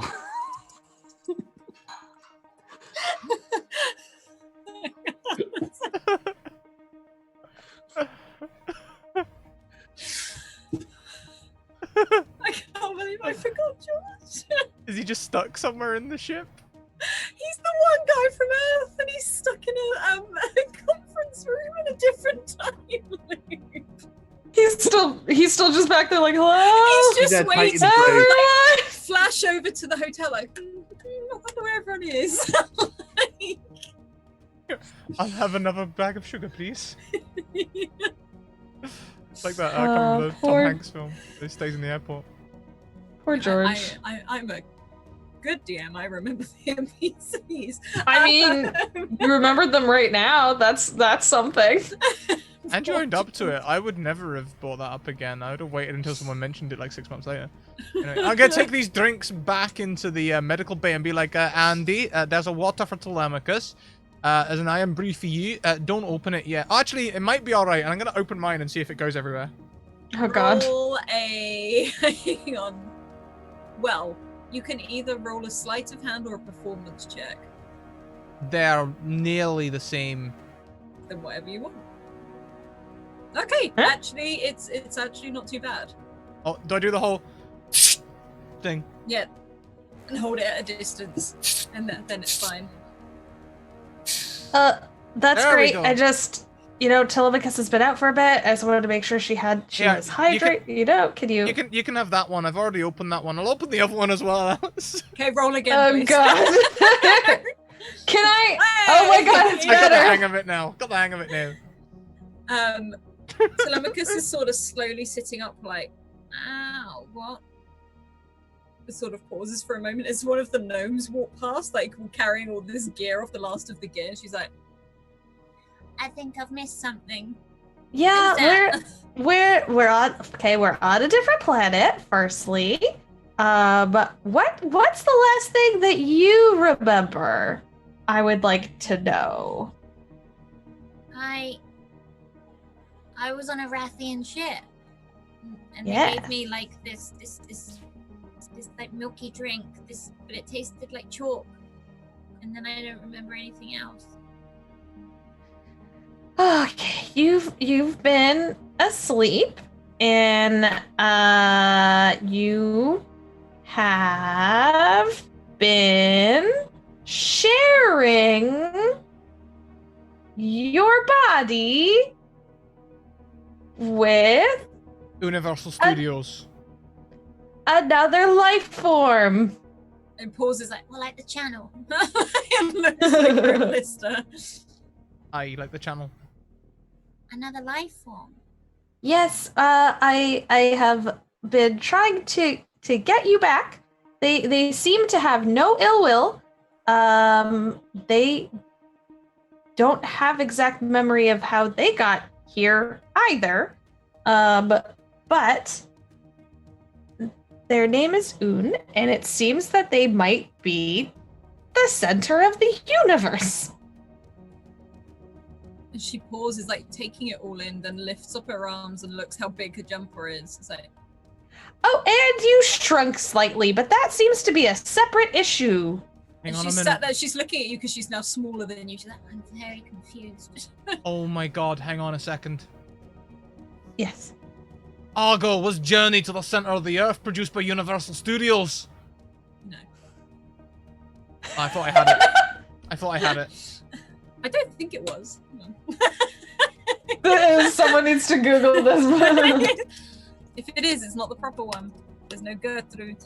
And I'm talking the old one, not the new one. That's not the proper one. Are we all Googling this? I think so. No, I only got the new one. No, it's not. It's not the new. No. Sorry, doesn't count. Doesn't count. Yeah. It all fit together so well. I thought I had it. I feel like if anyone knew that, Telemachus knew that. Telemachus is like, no. Yeah, she's just drinking her water. And she's like, nah. She just knows stuff sometimes. Okay, yeah. So, I've been trying to keep you safe. You have been here, and that's why I asked if you remembered anything. Just trying to figure out what we need to do here, because obviously we don't want you sharing your body longer than you have to. But also, hopefully, maybe we're apparently near the place, not the person. And so perhaps if we take them there, we can get them out of you safely and return them to where they belong. That is the hope. And she sort of shrugs. Okay. Yeah,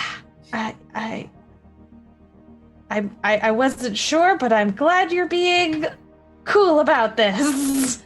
As you both standing with these drinks, you feel a huge crash and bang and loud as Vega flies this smaller ship, landing it inside Argo into the big space where ships should be. However, he crashes through a lot of the disposal unit to the storage. Yeah.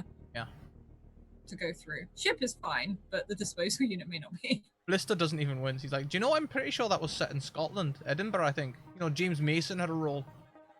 James Mason, you know, that one's all the time. You're on Wikipedia.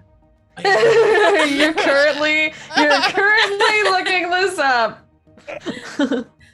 I don't know any of this weird human nonsense that you're talking about. I'm sorry. Well, I cannot participate in this conversation.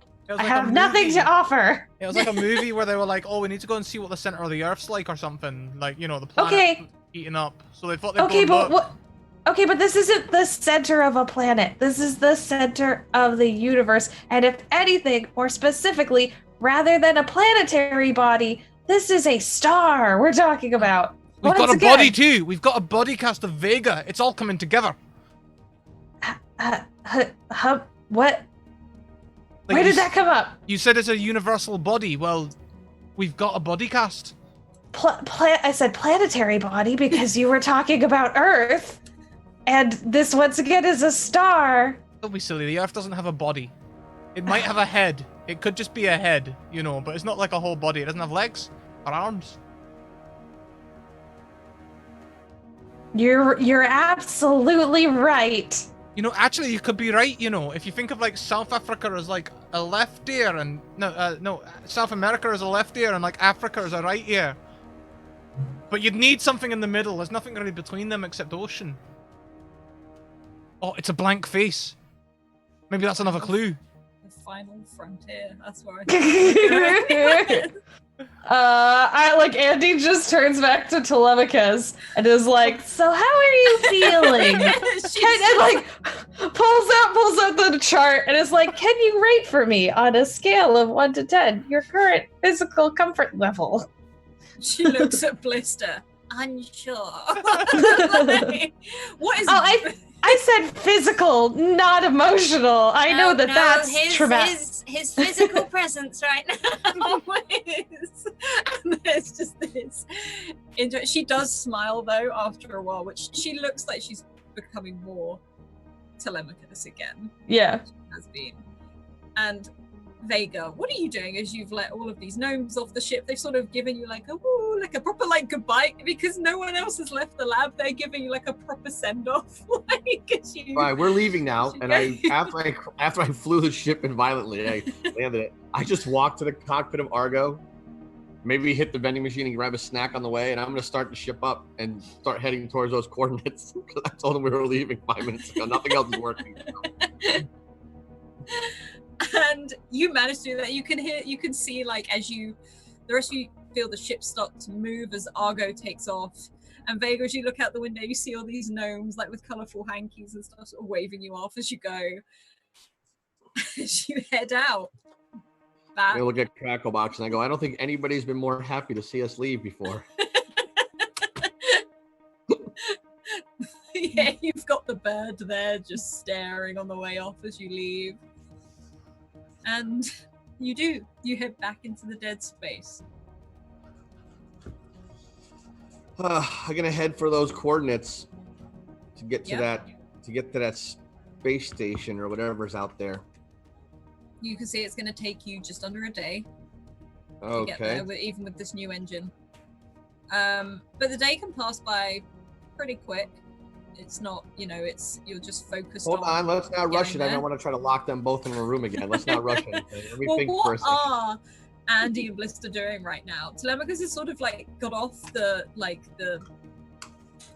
bed she was on, is doing stretches, up and down, and she's looking at her clothes and she's almost tripping over them. I'm gonna head down to the medical bay. I'm gonna head down to that medical bay. You can head down to the medical bay and you can see. So what is Andii and Blister doing? Is Telemachus is doing this? As Vega arrives, what are you doing? I'm radioing to the pilot seat to be like, "Hey, Telemachus is. Oh, hi! Look, she's awake, and it's her. It's actually her." Is she smaller still? Yeah, she's smaller. She's now smaller than Andii. She's tiny. Blister knows that, Vega's under a lot of stress, so he's going to stay quiet at the back and just open his packet of pickled onion space raiders and just quietly eat them. The best thing is, I know we don't have Chris in the house, so what are you using to make that sound? IKEA receipts. Who knew this prop would be so useful today? Used it so much today. I'm gonna say, so I put some important information that I found out back at the station with the gnomes prior to coming here. Remember I said that we weren't allowed to know certain things because it could influence our decisions? So I've locked it in the ship. And if anybody tampers with the ship, my ship in the bay, you break it, you try to go in it, anything breaches that security protocol, that ship is going to detonate. It is imperative that we don't look at that information again. So we should probably all stay away from it. Do I need a bluff check? Does Blister believe me?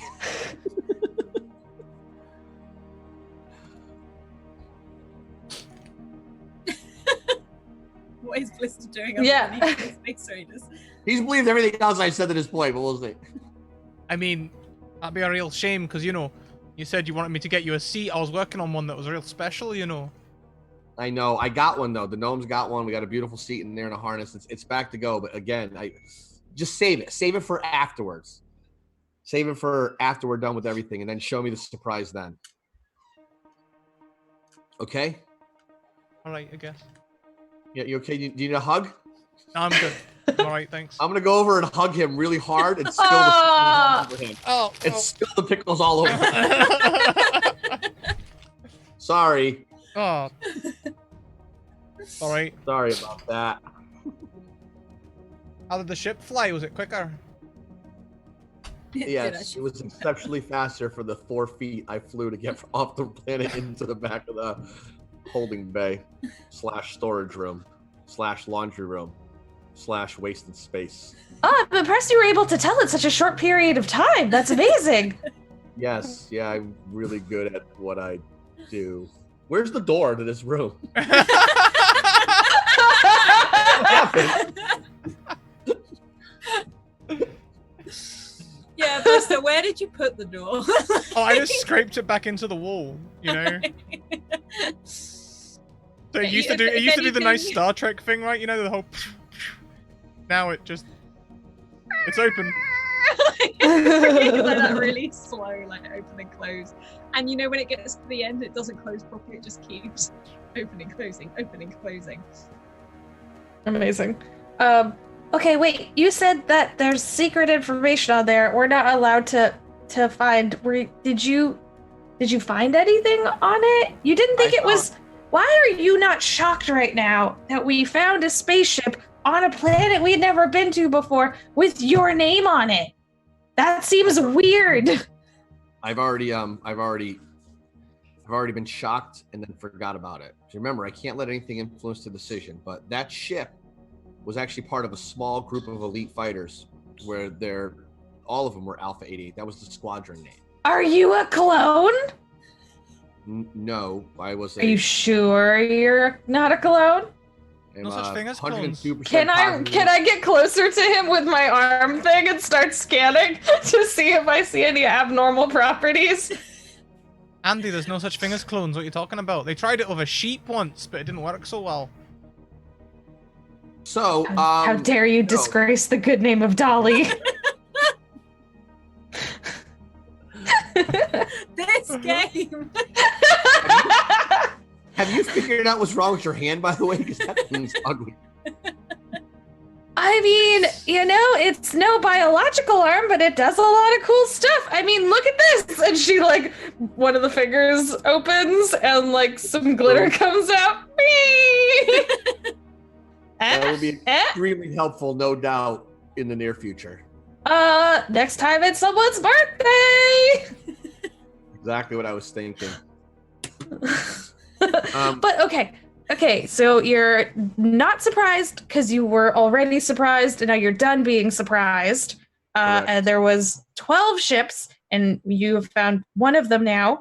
And it's the only one that survived a battle between some space elves and hold on, wait for it, the Avan Ra, who are protecting some sort of port station that is near the star that we know as Un, which is the center of the universe, which is being tampered with by Astrogations Inc., which I believe causes the cataclysmic event in my timeline that happened that we are all here.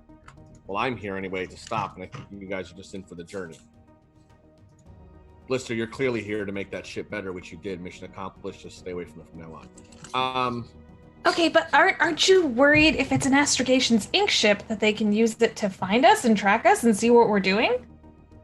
Well, yeah, but they can track everything anyway. I mean, who cares? Remember, I might have already been to this area. I might have been the pilot that had to go in this fleet. Or one of your clones. To do whatever, or my clones, to do whatever, they might expect me going there right now. So remember, now don't overthink it. Let's just think of all the steps that have taken us to where we are now, beyond our own control. I mean, we find the star possessing our little friend, the center of the universe. We're in some sort of dead zone. We got teleported into, destroyed an entire Rathian fleet. A lot of things are happening without our doing. Did you say the Avan Ra? Yes. That sounds a lot like, the Egyptian group in The Mummy. And The Mummy was produced by Universal Studios. I'll be right back. £25 today. Was that Telemachus? Tell me that was Telemachus. That was Telemachus and Alice. I run to go and watch The Mummy. Okay, that's one problem dealt with. Good film. Yeah, the first two, both good. Yeah, so we don't acceptable. Talk about the third one. No, nothing exists after 1 and 2. It was just 1 and 2, luckily, thankfully. But yeah, no, I turned to Vega and I'm like, okay, I understand. You don't want to overthink it, but I just have some concerns about taking what could be this all-powerful being to where people who have probably been trying to capture her are. Right. So we just, again, the most dangerous people or society in the universe is Blister. Is the Rathians. Besides Blister. Okay. The entire Rathians. And what did we do to a fleet of them? But we don't know how we did that. So if you cannot replicate the situation that got us out of the problem, then we shouldn't go in assuming we can do it again. I know how I did it. Did you teleport us to here? Was that you? Or was that the divine being inside of Telemachus? You can hear like, you know, when someone sucks out of a straw really loudly. Yeah. Telemachus has acquired another milkshake. I feel like one of the Wismos went and got it for her. You said we don't know how we destroyed the fleet. That we do. How do we get here? That being got us in here. Yeah. So we didn't go into the black. Yes, because we could have. You're right. We could have still. Don't you think it's odd? Don't you think it's odd that that being jumped in to get us here, the only place in existence in here that knows the coordinates to that star? At the same time, they're examining said pieces of that being as the center of the universe, which has to do with astrogation Inc. I mean, it's all. I think it was simply instinct on their behalf. They knew we were going somewhere we couldn't go, and they naturally, instinctively teleported us somewhere they thought was safe. So out of all the places in the universe to go, they teleport us to the one place that has a research operations going on. What about when we were in the hotel room and we time jumped out of there? Right? I mean, everything's leading to this spot right here. Remember the notches, Andy. So you just want to hope for the best, is what you're saying. What I'm hearing is stuff has gone right thus far, therefore it will continue to go right in the future. And I just want to tell you that is not a guarantee. That's not how that works. Right. So what do you propose we do then? We're in the middle of dead space with coordinates to only one location. Should we just float around until we die, or should we head towards that location? No, we should definitely head there. I think we should just be cautious. That's all I've been saying. I haven't said it. I haven't said let's go in there and go, hello, everybody, we're here. I just said let's head in that direction. We're a day's away, and frankly, I haven't really strategized what a game plan is yet. I don't have a plan. So part of doing things thoughtfully and cautiously is to plan. So I understand we're on our way there, but we could start thinking about it. Well, we could, but you wanted to have a history recap lesson first. Well, yes, we do need to know about. I mean, I wasn't the one that sent Blister off to go watch The Mummy. Is she shorter than all of a sudden?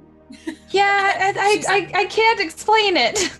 She's just nodding. Like, all of her clothes are like so much bigger now. She drags them around as she walks. Do you want something from my closet? You hear like that finish of the milkshake. Please. Okay, I'm gonna take Telemachus to get some new clothes. I still get to wear my leather jacket though. And she sort of like takes that and scoops that on along with the cap. Yeah, I mean that goes with like literally everything, so that's understandable. Okay, what are you putting Telemachus in? Oh gosh, I'm letting her choose. I think Andy's closet is a mix of like extremely practical, like doctors like scrubs and like lab coats and like just practical wear. And then there's a few just like frilly dresses for no apparent reason. Like there's some like oddly nice things that she never actually wears, but she thinks she's supposed to have. So Telemachus is in a mild panic because she doesn't do dresses.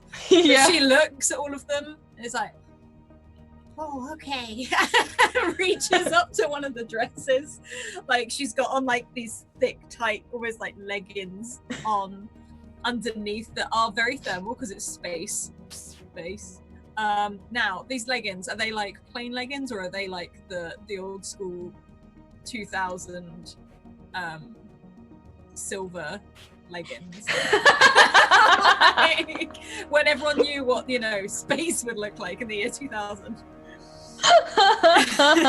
Oh my god, yeah, like it's not actually futuristic, it's what like Back to the Future was, which was like the weirdest stuff.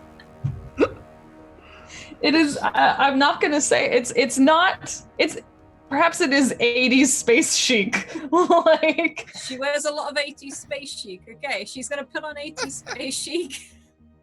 And there's this frilly dress that has like some weird colors to it, sort of. Oh yeah, and it's like asymmetrical for no reason. Like it's with the big white rings, right? There's always big white rings. Oh shoot! That like kind of like pretend float near like. Yeah, that make it look like it's She puts all of this on, and she does look at you slightly questioningly as she puts it all on, these silver leggings. She puts her massive boots back on, just fills it like 2 pairs of socks rather than 1. And then she puts on her cap backwards and her leather jacket over the top. And she's like, and she actually makes a terrible outfit look amazing. She just like rocked it out. She turned it punk. Like she like milkshake in one hand. Like I need art of Telemachus. I know, it's so good. And she's like, okay, I'm ready. Let's go find that star. And Stroll like swaggers out. Like she does. Blister, how is the mummy? Right, Blister is being terminally helpful. He's like sort of like double speed watch the mummy. He's got notes. Amen Ra, Magi, crossed out the Magi. Book of Ra could be relevant. Only movie to get better reviews on its 20-year anniversary than its original release, where they didn't actually credit it and said it was a lot worse than a lot of films that were released at the same time. Well, I'm determined to be helpful. Look, I've made a list of things. I think we even need to find Hamunaptra, if there's a system called Hamunaptra, where we'll find the Book of Ra, which will give us all the answers to Vega's, like, Amen Ra problem. You know Amen Ra's a real thing in dark matter, right? I haven't made that up. Aye. It's a race. Aye. You've already met one. Aye.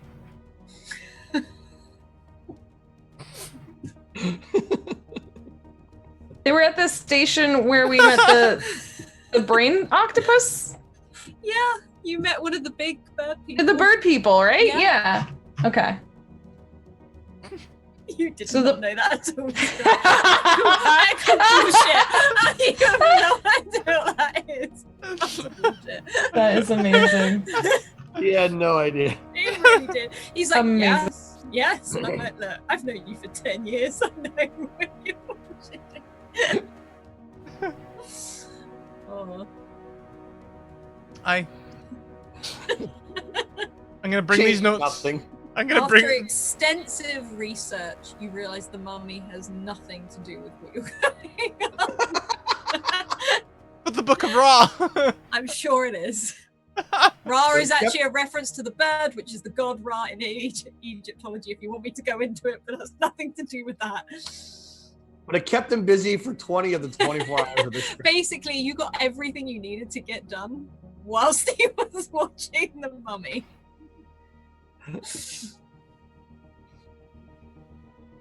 I'll present my notes to the crew, of course. PowerPoint. I was gonna say, did you call a meeting and like do a PowerPoint presentation? Please. I don't know about a PowerPoint presentation, but I would have passed you all copies of my notes. Handouts, you know. Look, Okay. I've been up all night. The only thing I think it might be relevant is that Ra is also Ra, you know. So if we can find the Book of Ra in Hamunaptra Ra, then there might be something there. The other thing I want to stress here that is amazing is that he was up all night, yet it takes less than 24 hours to get to the place we're going. Is there anything you'd like to do before you arrive?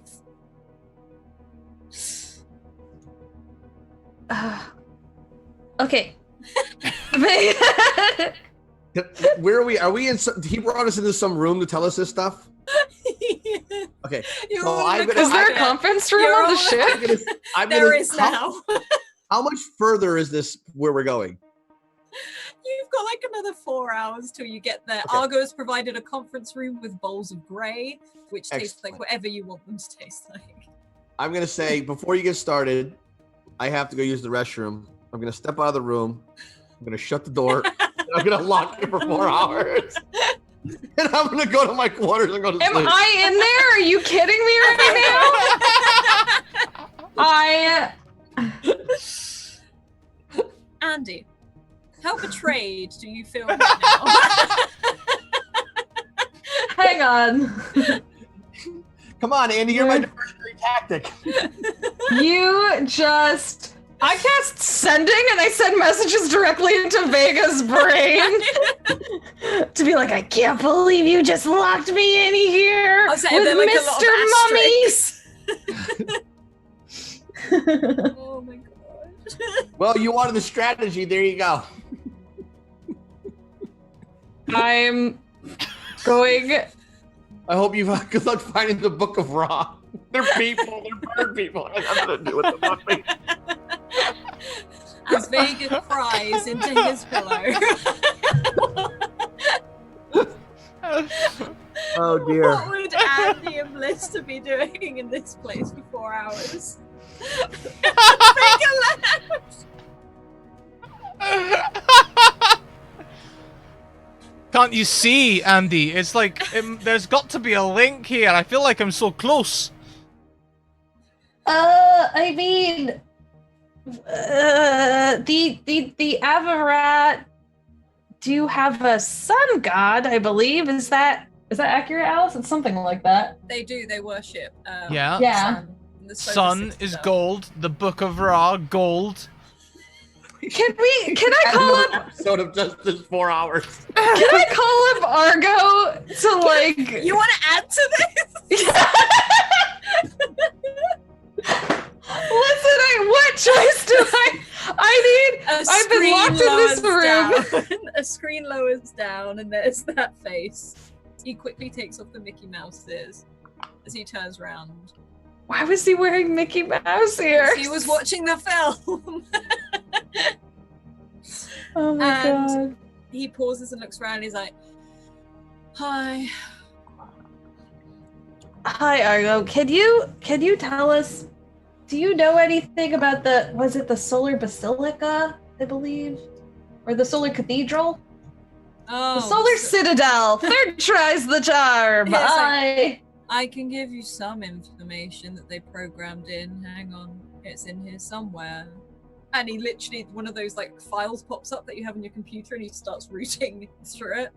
And he starts pulling up all of these like diagrams and stuff of this, what looks to be almost like flat disc. A completely flat space, which is, the whole thing is a city. And it's got lots and lots of tall buildings, high and low. And it looks very high in technology. Very, very high. Technology that you've never even seen before. And there is what looks to be like, there's lots of ruins of the buildings where it looks like maybe a war was waged in between. Two other diagrams comes up, one showing what an Avira is, and also the Star Elves, showing sort of the general information. And it also shows you how it orbits this huge star, the Sepular star, which again he pulls up another diagram, which is encased in this huge metal orb with sort of trestle tunnels and things running through it, which show this big glowing magma going in between. There we go. Okay, so we can see like all the encased metal ball and the sort of tunnels around it are the mining that was done to it? Most likely, yes.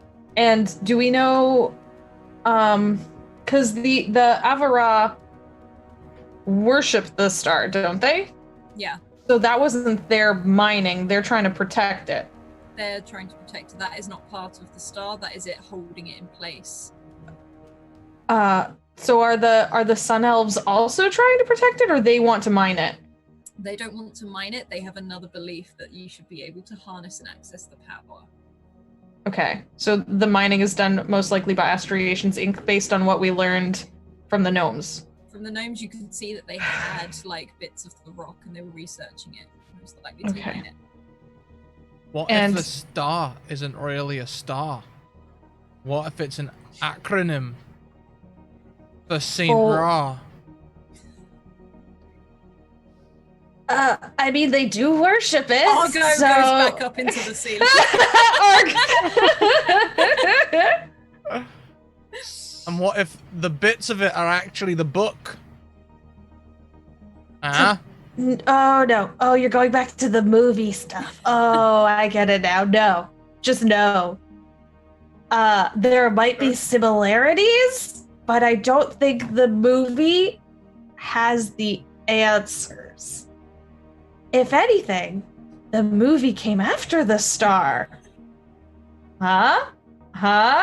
So the star was first, movie later. You're right. We should go and find Stephen Sommers. Is that who made the movie? It's on Wikipedia. Directed and wrote it. What if they found that information about these Ra people and they were trying to send us a message through time? Do you know, I'm going to make this canon soon if this keeps going. Like, hi, Mage Empress, I've got another thing for you. Oh my god. Okay, well, did the mummy tell you anything about Astragations Inc? Because that's kind of who we need to know more about. No. Okay, so then the movie has now outlived its usefulness. We now need to do... But it did lead us towards this Oven Ra thing, right? Yes, you did it. Good job. Yeah. Sticker slap. Yup. You did it. You were right. Ra, sun, those two things. Yeah. So we need to find the pieces of the book of Saint Ra or the star. Okay, well, here's where we're at, though. Inside of Andii is possibly the god of the star. Right? Inside no, Andii, sorry. Telemachus. God, my own fucking name, sorry. It's got to that point. I'm upset for Andii locked in this room. So, do we just need to, like, vacuum it out or something? They don't remember why they're not in there anymore. But from what we can see from what Argo has showed us, and I'm like pointing to the outline or drawing or diagram of the star that has all the mining in it, it's like, it looks like they have damaged it and mined it and pulled the insides out of it. And so whether intentionally or unintentionally, the thing that lived inside it, the being that lived inside it, is now lost and confused and stuck inside of Telemachus. So we probably, A, don't want to let them know that they're with us, because they might want the god of the star. That would also put Telemachus in danger. So a few reasons. We need a cat. Oh. A cat. Yeah. Obviously. To fight Astragations Inc. Yeah. Because if the movie's anything to go by, Astragations Inc. is scared of cats. Because they're like guardians of the dead. So in this, you're assuming Astragations Inc. is the mummy. Yeah, and by reading... I mean, in general, they're the bad guy, so that's not the worst. And by reading the star, we read the book, which awoken the mummy. That could come from reading a book. I don't know. It's really hard to keep trying here. I'm gonna make a race now. I'm gonna ask Mage Empress if I can have a race of cat people. that the mummy is scared of. The tabaxis are the real reason why the universe is safe. They get a natural resistance to mummy. So wait, are you trying to claim that the bird people are the mummy people, or are the bird people those protector people that have been secretly protecting the mummy son Ra this whole time. I love this. It's just become conspiracy theories with Lester. I reckon the second one. Okay, so they've been secretly protecting. So then who? Now I'm just interested. Who are the elves in your variant of this movie? Probably the British. They don't really feature much in the film, but you get the impression they're at war. Because they're British, they're kind of always at war, you know. They're always kind of just like pestering people for their stuff. I don't know, really. They okay. So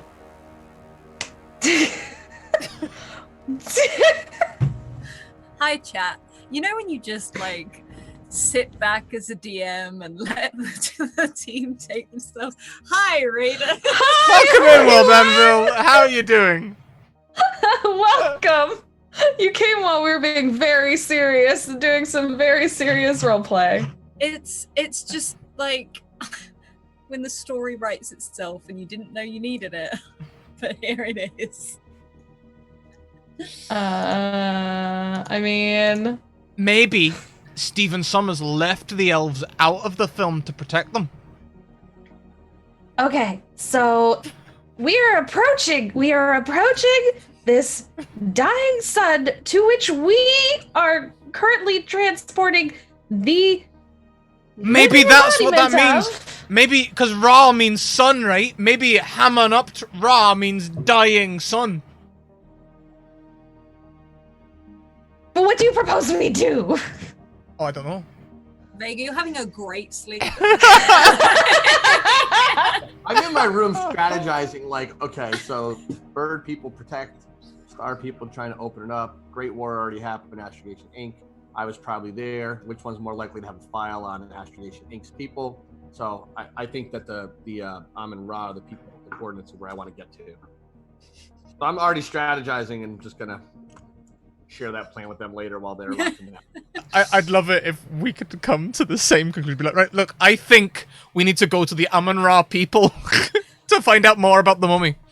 That does seem to be where we were agreeing upon, because we agreed that the elves weren't going to have the answers as much as the the bird fact people. You both come to the same conclusion because they weren't the mummy. They weren't in the movie, so I don't think they'll have much information.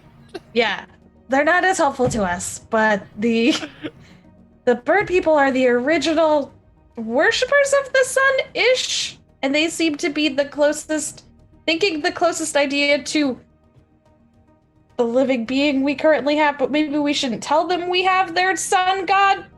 I think if Stevie, I'm going to start calling him Stevie now. We've said his name a lot, so I feel a bit more familiar with him, you know. If Stevie was really giving us clues, then I reckon they might be a bit like the Magi in that they might not accept us at first. And we might have to, you know, gain their respect. Yes, I definitely think that we should not tell them. What should we tell them we're doing then? Wait, hi, we're here hanging out at your sun for no real reason. We could pretend we could like pretend we're gods or something. No, we're not going. No. Scrat, how did that work out last time for you? This blister doesn't know, Alice. This blister doesn't know. We have their actual god. So if we could not talk about gods as much as possible and therefore not make them think about that, then we could not reveal that aspect of ourselves for longer. That might make them suspicious, though. We could go for the street hawker approach. You know, like the person who stands on a soapbox crying about God all the time, and people just kind of assume, well, he's standing on a soapbox shouting, he probably doesn't know much about God. We could use the same logic. If we shout about God a lot, maybe they'll be like, oh, they probably don't know anything about God. You know, reverse psychology, that is. I wonder if it's possible. I wonder if it's possible that despite landing on the same ship, if we can act like we're different crews. 'Cause I want to just allow you to go off and do your thing. It seems to make you very happy. But also, I don't want to be there when it happens. And the both of you are sat here arguing this when you hear a shh, and Telemachus stands the other side of the door. It's like, why'd you lock yourself in? I didn't realize you were locked in. Oh. How long's it been? This has been almost 4 hours. Well, I mean, I was just wondering if anyone wants something to eat before we land. It's coming into sight. Yes, I'll come with you, please. And thank you. She starts handing out her protein bars that she's always Are we had. still in the dead zone? Yeah. Damn. You can't magic yet. Oh, is this planet still in the dead zone? It is in the dead zone. Oh, crap. See, you can't pull your god crap. I know. It's gonna make it difficult. Can't do magic. Can't pretend to be a god to people looking for a god. So... Vega, what are you doing right now? I was heading back to this room. Mm-hmm. Now that we're coming up on it. I've gone with Telemachus to go get food. Yeah. She literally takes you to like the kitchen area, and there's like one of those bars, stools, where you sit there and just eat something and have a drink. I literally like head desk and just like she like pats you on the back. Yeah, I need to decompress for a little while. Okay, Blister, what are you doing? Are you just staying in the conference room? Yeah, I think I'm gonna. No. I'm gonna go and. I'm gonna go and prepare myself mentally. How are you doing that? I'm gonna go and talk at myself in a mirror for a bit. What are you saying to yourself? Once you get to this mirror, this small circular mirror. Conspiracy theories. I need to find a cat and show it to Telemachus. That's the first point of order.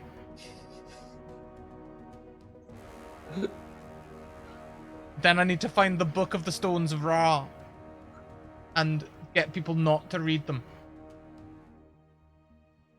Or maybe read them backwards.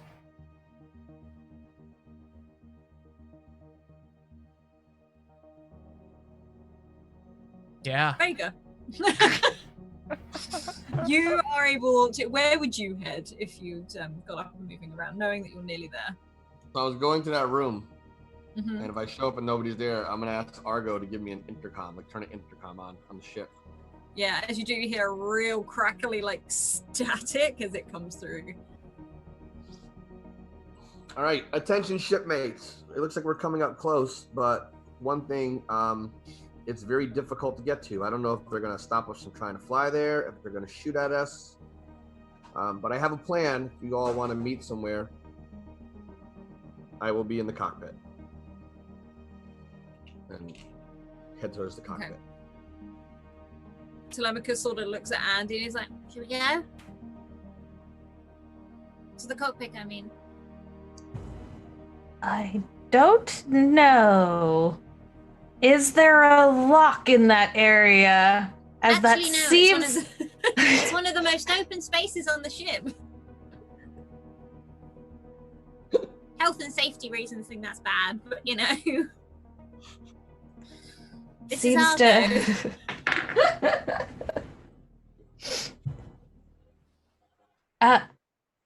Telemachus, where does one file a complaint against one's coworkers on this ship? You can talk to Argo. Nah, it's fine. Okay, I'm gonna approach the piloting area, but stay a ways away. you I don't want to get too close and get... You and Telemachus in a new outfit, just a couple of inches shorter than you, strolling through.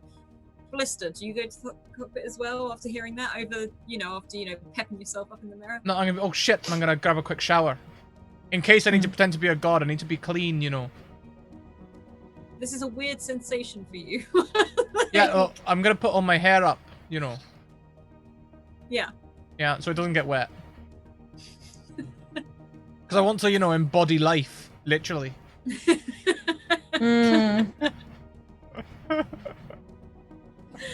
You have a shower. You half smell delightful. Do you approach the? Do you get changed into your same clothes again? Or? I'll go to the cockpit meeting in my towel, but I'll bring my stuff with me. Okay. Vega, you're sat there.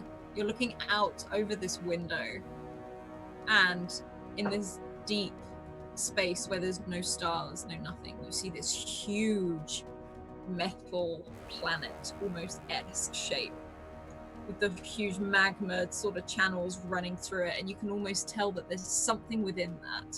Like this is a shield, a protective surface. And orbiting it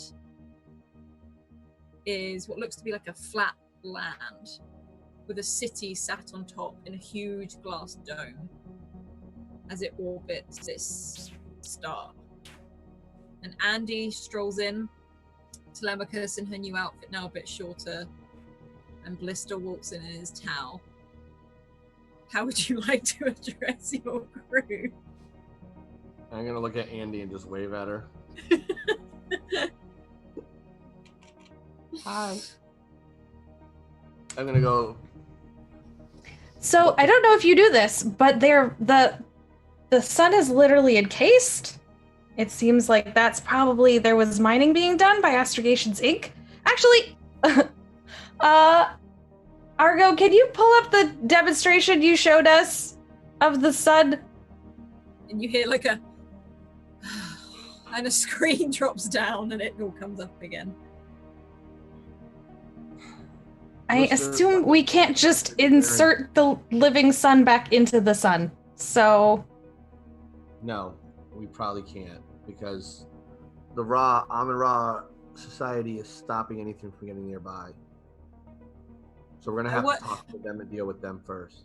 I also want to say just one thing. It's Avira. Amun-Ra is the ship that keeps talking about. What is it? I'm sorry, Agun-Ra? Avira. The Amun-Ra. Mm-hmm. And what was the Amun-Ra, sorry? None of that was you business. talking about the mummy. So the Amun-Ra want to keep that thing intact and have set this up as a defense network against the Star Elves who are trying to open it up. Astrogation Inc. probably instigated the war between the both of them to weaken it so they could get in there and get mining facilities done faster. And I think what happened was this being was let out, or it has to be let back in. So I don't know if the Amun-Ra assist us. I don't know if the Star Elves assist us. What I do know is that the Amun-Ra are here now, and this will be the best way to get into some files or some data or figure out exactly what Astrogations Inc. overall goal, if they already did it or what their goal is to do it. The problem is we can't go in there and pretend to be something we're not. Every other place we go to, they know exactly who we are. They say our names constantly. So going in there pretending to be anything else isn't going to work. So I suggest, to get their attention, is I'm just going to fly that ship up in the docking bay. It was already here, part of a war that happened. But at least, I don't think necessarily, I don't know if they're the ones that are going to help us, but one of them is going to help us. All I know is that we're going in blind. We have no idea what to do. But we have like the superior entity on board with us. And they might be able to read that instantly. We might get off the ship and they might all start kneeling to Telemachus. We don't know. But every place else we go, they seem to know exactly who we are, because the technology can figure it all out. Yes, well, I definitely think we should hail the Avira first and, ask them to come down and speak to them. And I think you're right. We shouldn't lie. And I look over at Blister, or claim that we are gods. In bath towels. And I definitely think it's more important. I definitely think we don't want to take sides in the war, but I do think we would prefer the help of the Avira, as they seem to also want the betterment and non-destruction of the star. Just consider one thing. Putting the being back into the star could be the thing that causes the cataclysmic event. We don't know exactly which is doing it. Well, my plan is not to do anything with the living being without the living being wanting to do it, preferably. I was kind of hoping that as we approach the area and perhaps even, we're in the vicinity of the sun that was perhaps their former self, hopefully they'll start to remember things, or perhaps even just spending time with the Avara, we could jog their memory. But I definitely think if possible, I don't know, I think something we should test is, and I turned to Telemachus and I'm like, you don't remember anything from when they were awake, do you?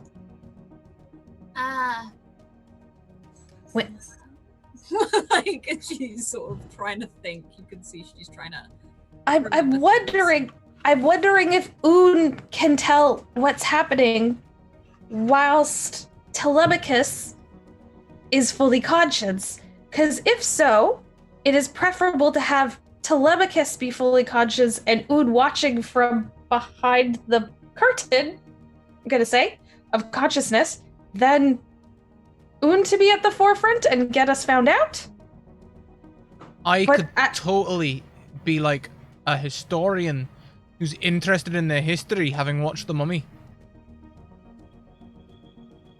I think that mummy theory is probably debunked, Blister. We'll probably let that mummy theory go. But we decided to come to the same place. Right. So all roads led to here. Yeah.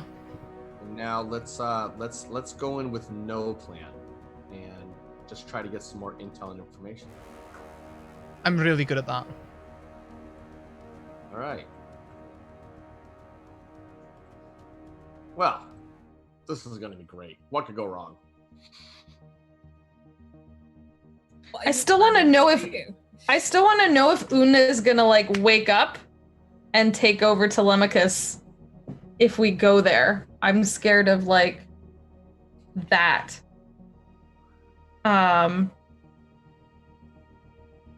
I want to take Telemachus back to the lab and see if we can talk to Un at the same time, or if that's impossible. Okay. You can take her back to the lab, and Telemachus does whatever you want her to do. She sort of sits upright, listens to what you say. Yeah.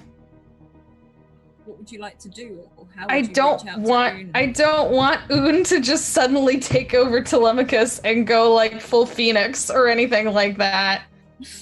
I'm scared of that. So I'm trying to say if there's a way where Telemachus is still conscious, but I don't know. I have a big, hood with lots of like a helmet with a bunch of wires sticking out of it on her head, and a screen on either side of her face. And I'm trying to see if we can communicate with Un without losing Telemachus, because I don't want Telemachus to lose control of her body, but I don't want Un to. I think Un will have useful information, and I want Un to be able to, see what we're seeing in order to perhaps wake up and realize. Because I think Un has the information we need. They've just forgot it all. Okay. So you've got this massive thing on Telemachus' head with all these wires coming out. Ridiculous dome thing. And you keep testing all of these different things. And roll a medicine check for me. Oh boy.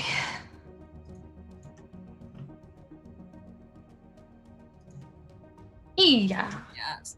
On a 23, after a bit of testing, Telemachus's mannerisms don't change. She very much stays as Telemachus. However, for a brief moment, you see her eyes flick over to that violet, that purple. Mm-hmm. And she holds out her hand and sort of presses it against your face. It says, you hear, hello? As Un reaches out and speaks to you, but Telemachus's lips don't move. Okay. I'm okay, hi. I hope you're doing okay. Sorry that I called my friend back to her body, but it is hers. And I just wanted to let you know we're very close to, I think, what might be your home. Can you feel anything, or do you notice anything, or know anything of this place? we're going to visit the Avira and a place called the Sepular Star.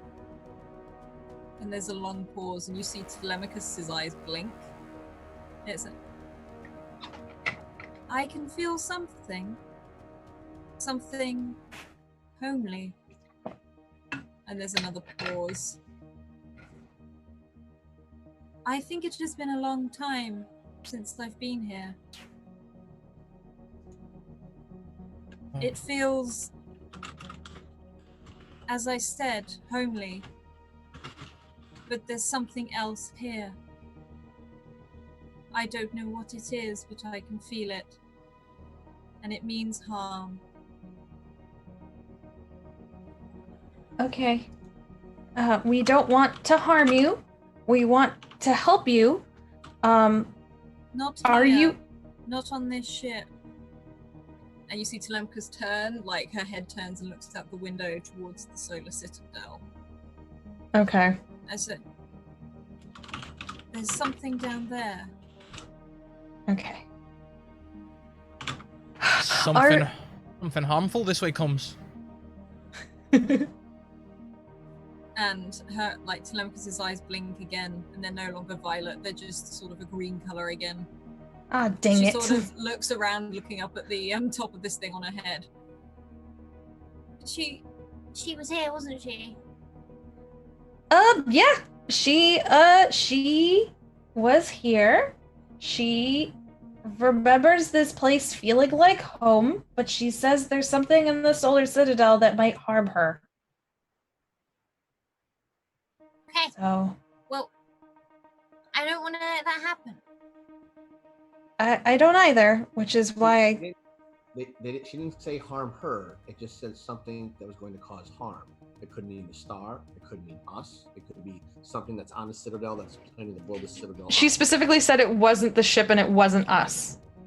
Perhaps they Right. mean like an Astrogations Inc. army or something. That'd be pretty harmful. Or an elite cohort of space elves that know we're coming for some reason. She could be being tracked for all we know. She could have been hiding in the universe all this time for a reason. But to save things from happening, she needs to get back, and other people might already have this information as well. We don't know where she was at. She doesn't even know where she was at. We got to assume that all these other intelligent races that keep tracking us down must know something. But if you remember, those dwarves were at war with those elves as well. The dwarves we gave information to. The dwarves that studied the rock that Telemachus had. yeah, and they were mining. And who else did they work for? Astrogation Inc. So maybe Astrogation Inc. isn't the bad guys. Maybe they just go too far and don't know when to stop. That's still bad guys. Well, trying to find research. I mean, we were just at those gnomes were looking at the same rocks broken off. Does that mean they're going too far as well? Yes, but they hadn't done any harm. There is a way to study and do. Do you think science is inherently harmful? No, you're just assuming. Did a doctor hurt you, Vega? Are you okay? You're basing your decision off speculation, and that is that astrogation intended to do harm. Sometimes research causes harm. I didn't say they intended to do harm. I said that the being inside of Telemachus said there is something harmful in the Solar Citadel. No, but you assume that Astrogation Inc. is the bad guy. I'm just giving you an alternative that maybe they're not the bad people if all the people we're going to get information from and helping are working for them. They just might not understand what they're doing is causing harm, and that might be the reason why we're going back there, to stop that next step. Not having the intent to harm, but still harming, still does harm. If you didn't mean to run someone over with your spaceship, but you did run them over, it doesn't matter that you didn't want to do it, because they're still run-did it over did. I understand what you're saying. All I'm saying is just assume for 1 second. Just assume for 1 second that Astrogation Inc. is not the bad guy. I'm not saying that they aren't, but just assume for 1 second that they might. Just consider that they might not be. I'm fine with that. I just think we need to be careful, because Un thinks there's something inside the Solar Citadel that is harmful. I agree. Maybe it's a case of, you either die long enough to see your health become this hero, or you live for a long time.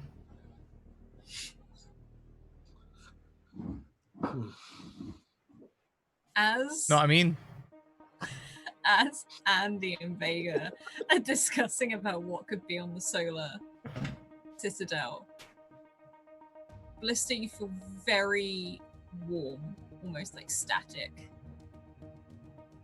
And you feel your chest start to heat up, and that green glow radiates underneath your jacket, underneath your shirt. And there's a long pause, and you hear that voice in your head. I'm finally here. And that is where we'll leave Argo 37 tonight. Until next week. You're magic again! hey, I can pretend to be a god again. Great. Who knew Blister was the bomb to blow the place up? Yeah, I don't like that. I don't like that the voice is excited to be here. I'm finally here. I need to go and look over the rules again on it, trying to take over my body. That's probably a good thing to know about. Before we go into... I definitely remember reading something and thinking it'll probably be fine. Oh no! I think you've read the bit that I'm thinking of. Whoops. Well, everyone, that brings us to today's show. Next week's the penultimate episode. So things get exciting, I guess. In the meantime, check out our social links. Check out our sponsors if you enjoy this content. We are playing an expansion for 5e made by Mage Hand Press called Dark Matter. Go and check it out. Go and buy their book. Use the code MHPScrat. Show them that you found it here. And do all the good things. Also, we are sponsored by the Deck of Many. Go and check out the Deck of Many animated spell cards. We've got credits, so we'll outro with those. But I implore you to go and check out Jess and Todd's stuff. They are amazing. Jess is a variety streamer, and Todd makes armor and does fairs and all sorts of crazy stuff. So like, go and check out their stuff. And yeah. There's no fires burning here. Everything's fine. We're all fine here. Until next week, everyone, keep on evoking emotions, and we'll see you next week for the penultimate episode. Bye!